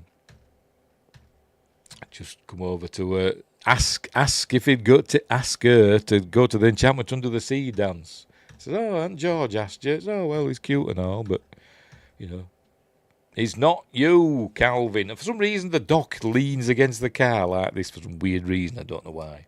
But anyway, so Marty's got to redouble his efforts now and get George to ask her out, and he's got a plan, because he's gonna take advantage of Lorraine, and George is gonna come over and basically pick a fight with him. Because he's got to rescue Lorraine from his amorous advances. So that's what the plan that they're going to do. So at 9 o'clock, you're strolling through the parking lot. You hear a commotion. Come over, say, "Get your damn hands off her." Says, "Do you think I should swear?" Says, "Yes, God damn it, George, swear." And they say, you and Lorraine live happily ever after. But I'm so scared. There's nothing to be scared of in his little self-confidence. Wish I had some of that. But anyway. Right, so we're getting ready now. We're nearly there. We're on that evening. The weather forecast saying that no rain's coming, but little do they know. Right, so Marty's going to go and pick up Lorraine and take her to the Enchantment Under the Sea dance. And Marty wants to tell him about what happened in 1985, about the Libyans and all that stuff. But he says, no, don't tell me. So he writes it down. And now we've got to make a note here. Notice he's writing here with a fountain pen with a bottle of ink there. That biro's not been invented then. I don't know when the biro, the ballpoint pen, were invented. I'm going to look that up now. Just curious. Ballpoint pen. They must have been invented by 1955. Ballpoint pen. 1888. The first patent, however you want to pronounce it, to John J. Loud. Wasn't Mr. Biro. Laszlo Biro, Hungarian newspaper editor. 1938, and he got his British patent, whatever. Anyway, so there you go. So they had been invented. Maybe he's just using a thingy, a fountain. Maybe that's all he could find. Anyways, writing a letter, and we get to see it here, this letter. And apparently they use a different letter later in the film because somebody pointed out, on the night that I go back in time at 1:30 a.m, you will be shot by terrorists. Please take whatever precautions are necessary to prevent this terrible disaster, your friend. Apparently, the user, when he sees this, we see this again at the end of the film, and apparently they must have used a different letter because according to Bob Gale, some kid in Japan, of all places, noticed that one of the words at the end, I don't know which one because I never noticed, is different, and it was pointed out. So there's a continuity error later on in the film. So it's one of the, I don't go AM or terrorist or whatever. I don't know necessarily one of them words.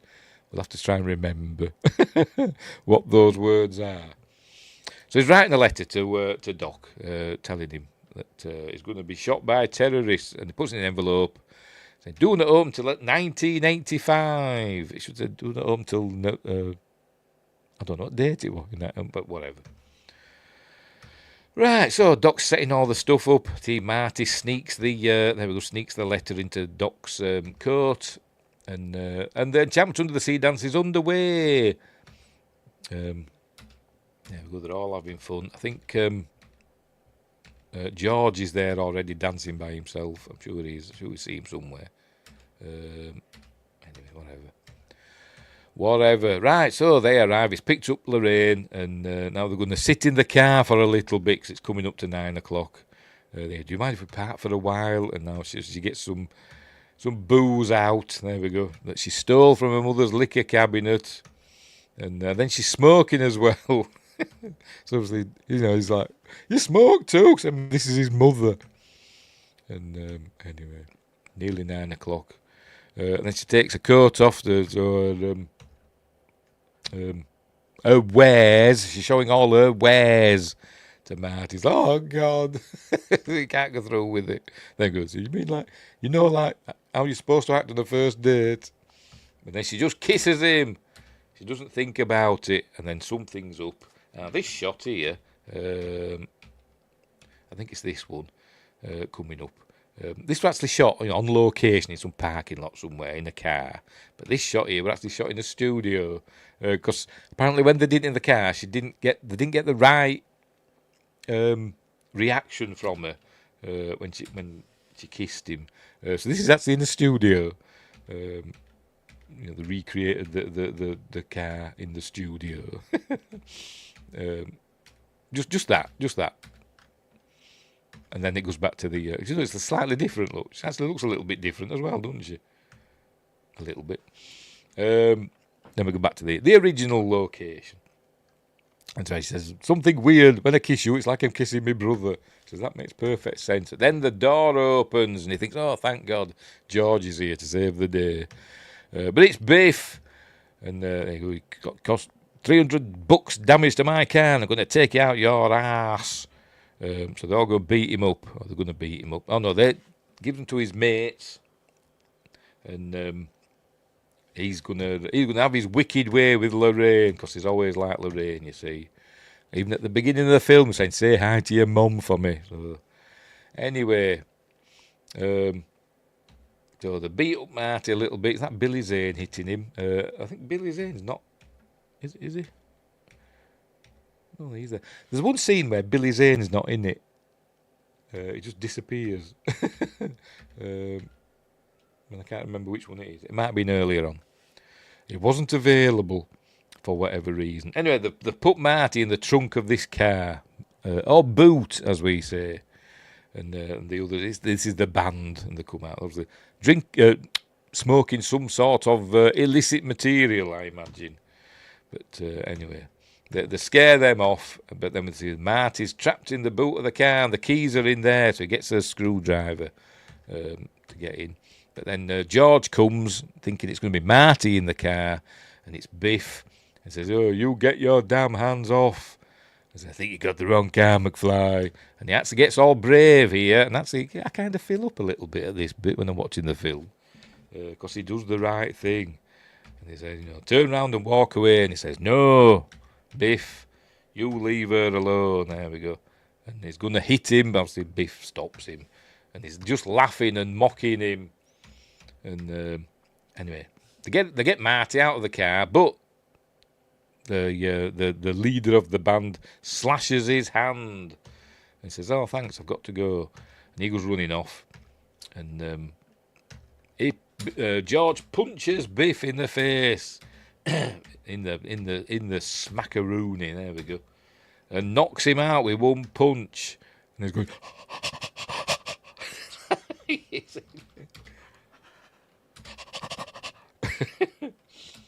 And are you okay? And now, so she's now in love with George because he's saved her, because she's easily pleased and she's shallow.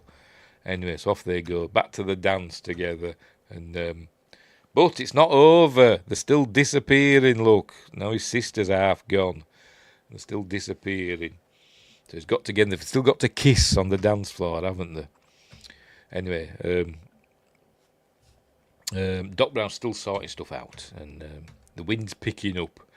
And he goes back. You've got to go back in. You've got to play, because they've got to dance, and then that's where they kiss. And if they can't dance, they can't kiss. And I'm history. Says, "Oh, I'm doing anything. I can't play unless anybody can play guitar." This is where we cut to Marty McFly playing the guitar, and he's not actually playing it on when they filmed this, but he's actually playing, because he can play guitar and all that. Can Michael J. Fox. So he's hitting the right notes. So it looks like he's playing it. He's hitting the right notes. Apparently. I wouldn't know. I'm tone deaf. Can't play bugger all. Even though I've got 2 guitars and a violin. And a keyboard. I want to be musical, but I can't. Because I'm rubbish. And I'm too lazy to learn. Anyway, so this is where they're singing this Earth Angel song. And they're dancing. There's George and Lorraine. But then this fella comes that for some reason kind of reminds me of Seth Green. I don't think it is Seth Green. But he comes in and cuts in, and he's dancing, well, wanting to grope Lorraine with his blooming braces on. And George is going to walk away, and then Marty all collapses, and his hand starts disappearing in a special effect in a minute. George walking away, he's disappearing from the photo.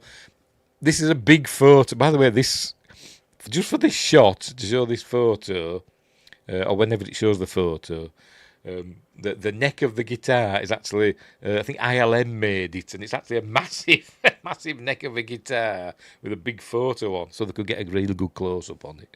So that's not the actual guitar that he's playing. We need a video of you jamming on the keyboard. I have no musical talent whatsoever. I did try learning during lockdown. I did try learning to play the guitar. I got books on learning how to play the guitar and where all the string, the chords and all that. But I'm too lazy. I want instant results. I'm bloody hopeless. I'm too lazy. The only thing I remember is that the strings on the guitar is EAD GBE. Eddie ate dynamite, goodbye Eddie. That's all I remember. Anyway, so he's disappearing. He holds his hand up to in front of his face. We're going to see it in a minute. Hang on, have I gone past it? There we go. His hand starts disappearing ever so slightly. There we go. We can see his eye through it, look. But then George comes back, excuse me, and just shoves this kid out the way. Apparently, the original script, George McFly wasn't going to become a writer. He was going to become a boxer because he'd knocked out Biff and shoved this kid away. He was going to become a boxer, prize fighter. But they decided, no, we won't go that way. We'll have him be a writer. We'll have him be something a bit more sedate. But anyway, and then he kisses her. Yeah, whoa, Earth Angel, all that stuff. And then Mike just, blank, just stands up instantly. There we go, starts playing again. It's back to normal. The photo goes back to normal. There we go. They're all back. And they're all happy. Yay! And the job's done. But first, Marty's got to invent rock and roll. They got accused of being racist now for this bit. But he said, that was good, let's do another one. Says, all right, so he's going to play Johnny B. Good now. So that's what they're going to do here. Starts playing Johnny. This isn't Michael J. Fox singing, by the way, unfortunately. I don't know why. Can Michael J. Fox not sing? Or maybe he's not, I don't know. But it's somebody else. I can't remember his name. They did say. Does it say on the cast list? Let's have a look. Did it say Marty McFly singing? Maybe. Bum, bum, bum, bum, bum, bum, bum. No, it doesn't say. Oh, it's a bit poo, isn't it? They did say his name in the audio commentary, and I've forgotten. They got somebody else to sing. They said he actually sounded like Michael J. Fox speaking. But he ain't got no credit. Oh dear. Anyway, so he's doing Johnny B. Good. And then we see that Marvin Berry, who was the leader of the band, the singer, he gets on the phone. They're all dancing away. Heard you laid out Biff, nice going. Have you ever thought of running for class president? That was doing stuff like that in American schools, aren't they? But anyway, class president and all that. Never any of that when I were at school. We didn't have proms when I were at school. Didn't have a school prom or any of this stuff. They had a disco. And then they always have a disco, at the end of the school year. But once you were done at school, that were it. You were off. You were out of school. You got your exam results, and that were it. Bugger off. Go get a job. That were it. None of this prom nonsense. Anyway, so he's singing Johnny Be Good. Anyway, so he's on the phone to his cousin Chuck Berry. So you know that new sound you're wanting? Listen to this. There you go. They got accused of being racist. They got letters from people saying they were being racist because, a white man didn't invent rock and roll or whatever. And Bob Gale says, it's a joke, it's not real, it's a joke. Anyway, but this is where Marty gets all carried away in his guitar solo. And goes a bit crazy, doing all his Eddie Van Halen and Jimi Hendrix and all that stuff, knocking the amp over, and everybody's like just going, what? Yeah, but more and more that stuff is disappearing. Have they stopped doing it over there now? We've never had it at all here. They do now. Kids now at schools now in the UK, they have proms and all that. They do now, but not when I were a kid. But that's a long time ago. Anyway, 40 years ago. I mean, come on, bloody hell. When this came out in 1985, I was in full-time work. Been out of school 2 years. Anyway, so they're all watching, wondering what's going on. And he says, I don't think you're ready for that yet, but your kids are going to love it. Well, some of them are, I suppose, the ones that like heavy metal music and all that stuff. But anyway, so off he goes, and it is where we learn that George is going to walk Lorraine home, and she's saying, "Hope you don't mind." Says, "Oh no, I've got a good feeling about you too." Yeah, and say, "Oh, will I ever meet you again?" And says, "I'll guarantee it, because he's her son." And then as he's going, he says, "Oh, Marty's such a nice name." But as I said, good luck, you guys. If you ever have kids, I said, if one of your kids ever sets fire to the living room rug, pardon me, go easy on him. I still have proms, but class president and debate teams are going away. I've never had a debate team either, or a class president when I was at school. That's why I'm a friggin' idiot. I never even went to university or anything like that. Go easy on him. So anyway, okay. And then as he goes, there we go. She says, "Marty, such a nice name." But she didn't name her first kid Marty, did she? She named her youngest kid Marty. Whatever. I mean, she could have called her daughter Marty, because Marty was one of the pink ladies in Greece. That was in the film. It was supposed to be 1960 or something like that, wasn't it? But whatever. The super attractive one in the pink ladies in Greece were called Marty. Anyway, that's by the by. He's late, he's Marty. Look, he's late. The time's getting on. He said, "Where is he? Where is that kid?"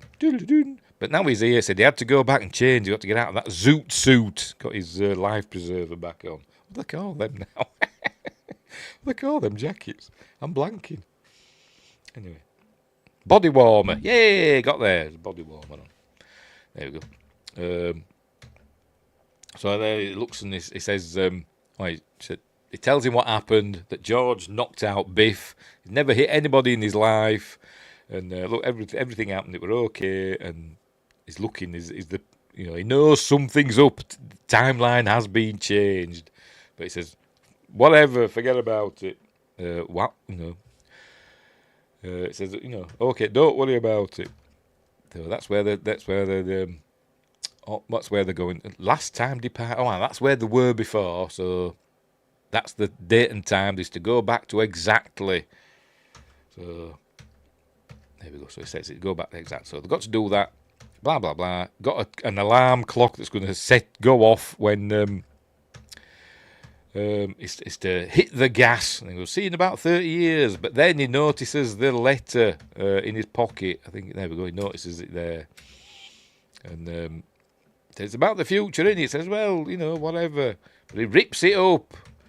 But luckily, he doesn't throw it away. But he rips it up. But then a tree falls, and it disconnects the cable connecting the clock tower. So anyway, Doc says, "I'll see to it, you go." So he goes running up the clock tower. On some of these scenes, by the way, it is Christopher Lloyd up on the clock tower. But scenes like this, these close-ups, these are actually, they recreated it, in a studio. So it's not really high up. But some of them is, and they were all fastened with cables and stuff. Dangling. They were quite scary, really. But anyway. There you go. So they're sorting that out, and says, "Right, you go now. I'll deal with this." And he's trying to tell him the clock starts ringing 10 o'clock, and he's trying to tell him the night that I go back in time, and he can't hear it for the clock. There you go. Boing. So anyway, you've got less than 4 minutes. Off you go. So off he goes. So Doc has a nice comedy bit here, trying to reconnect the cables and all that stuff, and. He's setting up the thing for the lightning. So if only I had more time. Send me the time machine. I can go to any time I want. Just says, for some reason, as a kid, I thought Doc was a zombie in 1955. Oh, okay. How did you work that out? Anyway, so go back early and warn him. I think it's about 10 minutes. 10 minutes ought to do it. So he's going to go back 10 minutes early. Time circuit's on, flux capacitor fluxing, but then the engine cuts out. By the way, notice I think this is the actual speedo on a DeLorean. It only goes up to 80. But I think when we see it later, it's a different thing because obviously it's got to go up to 88, hasn't it? So I think they changed it so that it went up to like 90 or 100 or something like that. We'll see. Well, it's a different speedo. So that's a continuity error. Because I don't think DeLoreans were really that fast. What engines did they have? Something like a Volkswagen engine or something like that, wasn't it? Don't know. But anyway. It's cut out and he can't get it going again. It won't start up. He's still doing all this, trying to connect all these. Then we notice, look, that the thing is on brakes. Hang on, where is it? The ledge is on brakes. Oh, for Pete's sake. Right, there we go. Right, it broke, the ledge you were on, under the clock. And he's hanging on, and obviously he's going to manage. He's going to deal with it. And he pulls it, connects it. And but as he pulls it and connects it, the other end comes out. So that's where he's going like, ah! So now he's got to go back down. The car won't start, and he bangs his head on the steering wheel. And that starts the car up. Obviously. Justin says, cool car, but slow and heavy. Yeah, that's apparently. And not very reliable either, was it, apparently. But they did look good. Made in Northern Ireland. One the John DeLorean built his factory in Northern Ireland. Belfast. Anyway, right, so he gets the car going, and off he goes. Tyres screeching. There we go, there. Notice the it's broken, is the ledge. Just looks slightly different, doesn't it? But anyway. So now he's going to... Oh, this is where he does it, doesn't it? He pulls it. And that's where it comes out the other side. There we go, the other end. Oh, for Pete's sake. There goes good old pull, and then pulls that out, and he goes, ah! There we go, screaming. So now he's got to abseil down. There we go. Goes up to 95 now, look. Different. Totally different, isn't it? Totally different bloody dashboard. But anyway, whatever. It's done 33. That car's done more miles than my car has. I've had my car for, how long have I had it now? 11, nearly 12 years. 11 and a half years. What was it, 2014 I got it. Yeah, it's 2025 now. And I've only done 23,000 miles in it. I don't use my car a lot. But anyway. So, there we go. So he's accelerating to 88 miles an hour. He's going to, there he goes. He's going to, I don't get it, but anyway, he fastens this round there and slides down the cable. There we go. And connects it up just in time. There we go. Just as lightning strikes. Hang on. There we go. There we go. Lightning, the slowest lightning ever. Coming down really slowly. Thank goodness. Doesn't kill the dock. It must be well insulated, that bit of cable.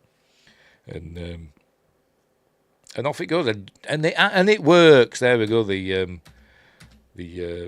car goes back to the future. Doesn't leave any flames, does it? Is that because of the lightning? Is it only the nuclear part of it leaves flames? Or does it? Does it leave flames? Do we see flames? We do. I think we do see flames, don't we? Do we? Oh, yes, we do. We do see flames. Yes, we do see flames. Fair enough. To the cinema there, or whatever it is. That becomes a church in the future. And this is where he goes, ah, ha, ha, and he's laughing and all that stuff. But not for long if we watch the second film. But there another bit as well. Earlier on, somebody went past on a push bike, and people have suggested that the fella that rides past on the push bike, pardon me, is Doc Brown from the second film, Looking for Marty, or something. But obviously it isn't. But they said fair enough. You know, if you want that for a theory, fair enough. But obviously we didn't know we were going to make a second film when we did this one. But anyway, right. So he's done it. Marty's gone back to the future. And there we go. There we see the clock tower. We're back in 1955. And there you see the damaged ledge there that the dock damaged. It wasn't damaged before, was it? But it is now. And a helicopter flies over. There's... I forgot his name now. Always plays like a tramp, doesn't it? More often than not. What's his blooming name now? I can't remember. George Bookflower. There we go.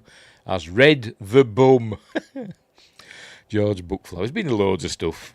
They Live, etc. There he's asleep on the on the bench. And there we go. The DeLoreans in the church. Drunk, crazy drunk drivers. Anyway, out it comes. And the car conks out. There we see the porn theatre. So everything looks great, and he checks his watch, and he's 10 minutes early. But then the car won't start. And oh God! Oh, it is covered in ice this time. Oh right. Was it covered in ice when he were in the barn? I don't know. But he's covered in ice this time.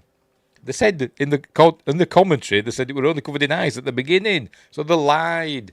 Anyway, there go the Libyans. So he's got to now go run in and catch up with them at Lone Pine Mall. Oh my God! And he's just in time to see Doc Brown get shot. There we go. Oh no, I'm too late. But then he sees what happens with the 1985 Marty. Luckily, he doesn't cross paths with himself. He's rolling down there. Sees Marty there, go driving away. And we're going to see him. There we go. That's Marty going back to 1955. And they crash into this photo booth. Doesn't blow up. I thought it might have blown up, but it doesn't. Are they dead now? I don't know. It just says terrorists screaming. We'll say they're knocked out. And they will pay for their crimes at some point. He runs running over the door, Doc, oh God. But then Doc wakes up. There we go. You're alive. And see that he's wearing he's not only wearing old man makeup, he's also wearing a bulletproof vest. There we go. Bulletproof vest. And this way we see the letter. There we go. Right, so let's have a look and we see this letter now. Yes, it is completely different, isn't it, I think? It's different handwriting and everything. I can't remember what word it was. I think precautions wasn't there, was it? I don't think precautions were there. I think it ended with whatever, I think. I can't remember. It is a different... Did they lose the original letter? I don't know. Or maybe they did redo it on this special paper to make it look old. I've no idea, but it's a different letter. Some kid in Japan pointed it out. Anyway, so it says, what all that talk about screwing up future events and the space-time continuum? So I thought, what the hell? Did it, when he saw the photo, that everything had gone back to normal in the photo? Marty said George had punched out Biff and he'd never done anything like that before. Maybe he just thought then, what the hell? It'll be fine. So anyway, so he goes and drops Marty off. There we go, drops Marty off at home. And he's going to go 30 years into the future, not 25. We're going to go 25 originally wanted. Now he's going 30 years into the future. Nice round figure. So off he goes. Right, so, and we don't see all the special effects this time. We just see some lights. Where's he going? There we go, off he goes. We just see some lights. There we go. And noises. Right, so in he goes and wakes up at 10:30 the next morning with his RQ magazine, which is apparently something to do with libraries. That people got in touch with the producers and said, why does Marty McFly have this? This is something quarterly. I can't remember what it stands. Something quarterly, and it's to do with libraries.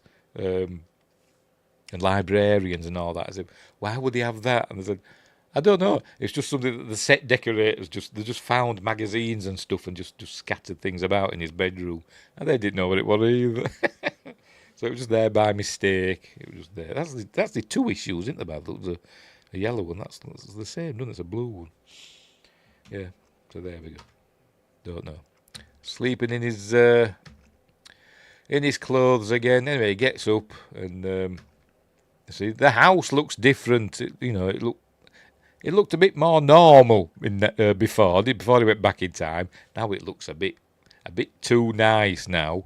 But anyway, and there's Dave and Linda. Dave in a business suit, reading Forbes. Linda's having her breakfast, strawberries and something. I don't know. But she's got lots of boyfriends. They don't understand what's going on. Then Mum and Dad come in. Look, they're all looking, older but healthier. And he looks more confident. Apparently, it took him ages to get Crispin Glover in these clothes. He didn't want to wear them because Crispin Glover's kind of weird, isn't he, in real life? And just put them on for the scene. And eventually he did. And I don't know what he wanted to wear. Probably something far out and wacky because it's Crispin Glover, isn't it? Anyway, so then what's going on? And so it's obviously the timeline's changed, and he mentions the car because his mum says, "You're going to the lake with Jennifer. I really like that girl." And says, "No, we discussed this. The car's totaled." I said, "It isn't. It's fine. It's out there." We see that Biff is waxing the car. Now Biff's the timid one now because George knocked him out once. Now he's gone all timid. Some have suggested he's gone gay as well because of the way he stands with his hand on his hip. I don't know. I don't think so. Anyway, so he's putting the second coat on now, and then there's a delivery. He's got your new book, but then it says it's his first book. There we go, your first novel. It's obviously been successful at other things before that. Then, so it's taken him 30 years to get his first book out. A Match Made in Space by George McFly, with Marty McFly there in his radiation as Darth Vader, an extraterrestrial from the planet Vulcan. But anyway, there it is. So what's he been doing for 30 years? I don't know. But anyway, so he goes out to the garage, and there we go. He's got the truck of his dreams, the Toyota, whatever, Hilux. I don't know, whatever the hell it is. And then Jennifer arrives. You go, "How about a ride, mister?" There she is, looking resplendent. And says, "Oh, you look like you haven't seen me for a week." I said, "I haven't." And they're all looking on, all nice. The future's fine for him. And they did say in the commentary, they said, a lot of people, particularly from other countries, like European countries and that, didn't really understand this ending. Because it's very 80s American. It's, they're successful. He's got everything. The future's changed, but he's got everything he could ever want. It's all about possessions, basically, and it's Reaganomics on film or whatever. But whatever. It's the future now is better than it was before. That's what they're trying to say, isn't it?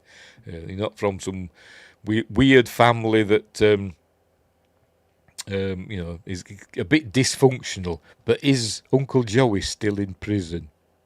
Don't know. Don't know. We'll say not. We'll say Uncle Joey's not in prison, but we don't know. But anyway, as they're going to kiss, they're going to get interrupted again. And here comes Doc Brown. He's back again. He's come back from the future. That's obviously not Christopher Lloyd. I don't know who. Got a very red face, hasn't he? Is he holding his breath? But it's obviously not Christopher Lloyd. Do we get a better look at him? Somebody with a fat face and a George Washington wig on. Anyway, he gets out. Obviously, he's not got the metal glasses on, which he couldn't see where he were going. Could Christopher Lloyd? That's why he takes them off quickly. Got to go back to the future, and so we see Mr. Fusion, which is also in Alien, isn't it? So the Nostromo's powered by Mr. Fusion. We see, we really do see that in Alien. Got to take them back to the future because something's got to be done with their kids, which we learn in the second film. Obviously, when they made this, they didn't think, they didn't even know there was going to be a second film. But luckily, the thought of stuff. So they were going to see that it's just put in ordinary waste. It doesn't need plutonium this time. Anything can be used in this fusion reactor. It's got to bring Jennifer. So off they go. So you better back up. Not enough road to get up to 88. Where we're going, we don't need roads. Here we go. Doc, we better back up. We don't have enough road to get up to 88. Roads? Well, we're going, we don't need roads. Road. There we go. And off they go. Special effects. Oh, crikey. Hold on. Special effects. Cool stuff. I think from ILM. As the car comes round. And it's a hover car. And there we go. And it doesn't say to be continued, does it? Does it? Or do they do it at end? I thought they did. I'm sure when it releases, it had a to be continued on. Sure it did. Have I missed it? No, don't come on there, does it? Weird. Anyway.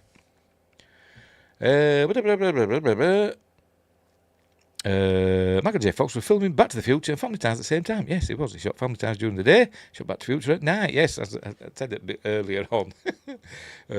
Basically, they had people that picked him up. He went to do his Family Ties stuff, and then they brought him here, and then somebody filmed his stuff here, and then somebody took him back to his hotel or whatever, and poured him into bed, and then he had like a couple of hours kip, and then he were up again for Family Ties, and I say it was like a zombie, wasn't it, towards the end of this film. Also, Teen Wolf came out the same year, 1985. Yeah, I think he'd made Teen Wolf before this, hadn't he?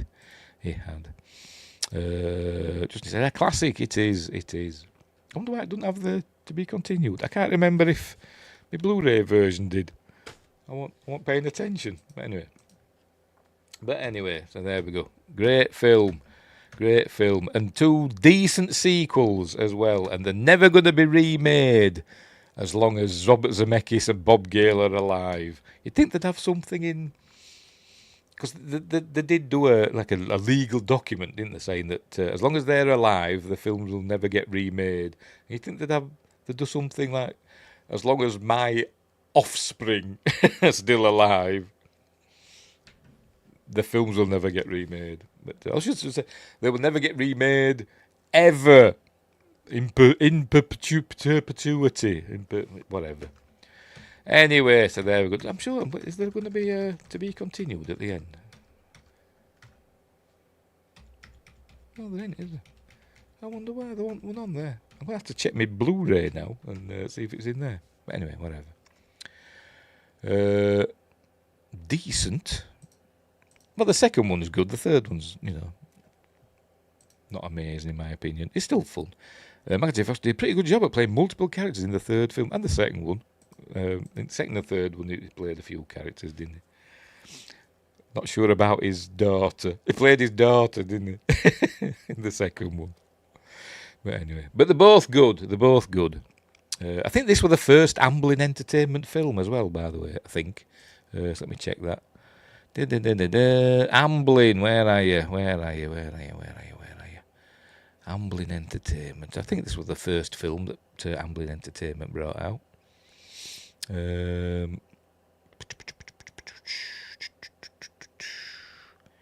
Sure they said that. No, it wasn't. 1981. So they lied again. They keep lying on these bloody audio commentaries. Amblin produced its first film, Continental Divide, in 1981. And of course they also did E.T., didn't they, as well, and Poltergeist and all them. So they just lied. They just bloody lied, didn't they? Anyway, whatever. Pretty sure to be continued was added later, not the original cut. Yeah, but that's why I thought the home video versions had the to be continued. So I'm surprised it's not on this version that we're looking at here, which is weird.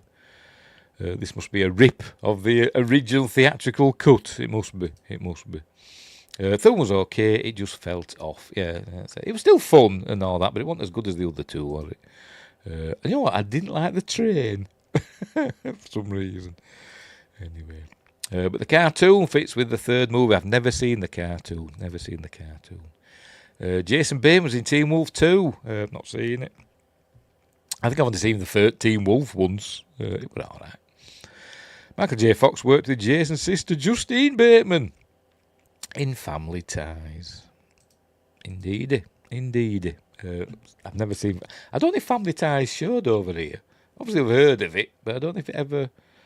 if they ever broadcast it in the UK. I don't know. But anyway, so that's the end of Back to the Future. Great film. One of those special, almost perfect films. And, you can watch it over and over again. I don't know why we're looking at the Amblin logo. Let's go back a bit. It was the Honeymooners, yes, I was right. It says there somewhere. I've never seen it. There we go, Honeymooners. Yes, I thought it was. There we go. Let's look at Jennifer. Anyway, so we'll leave it there. Great film.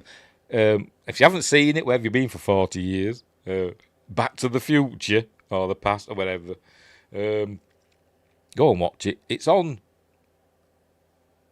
Amazon and all that. I think I put links in the description where you can see it on Amazon, and it's on YouTube as well. You can rent or buy and all that stuff, or get the Blu-ray. Everybody's seen this film. Shirley, don't call me Shirley. Wingray says, without the third film, you wouldn't have the kid pointing at his crotch. Yes, that little weird one of their what they call the kids now?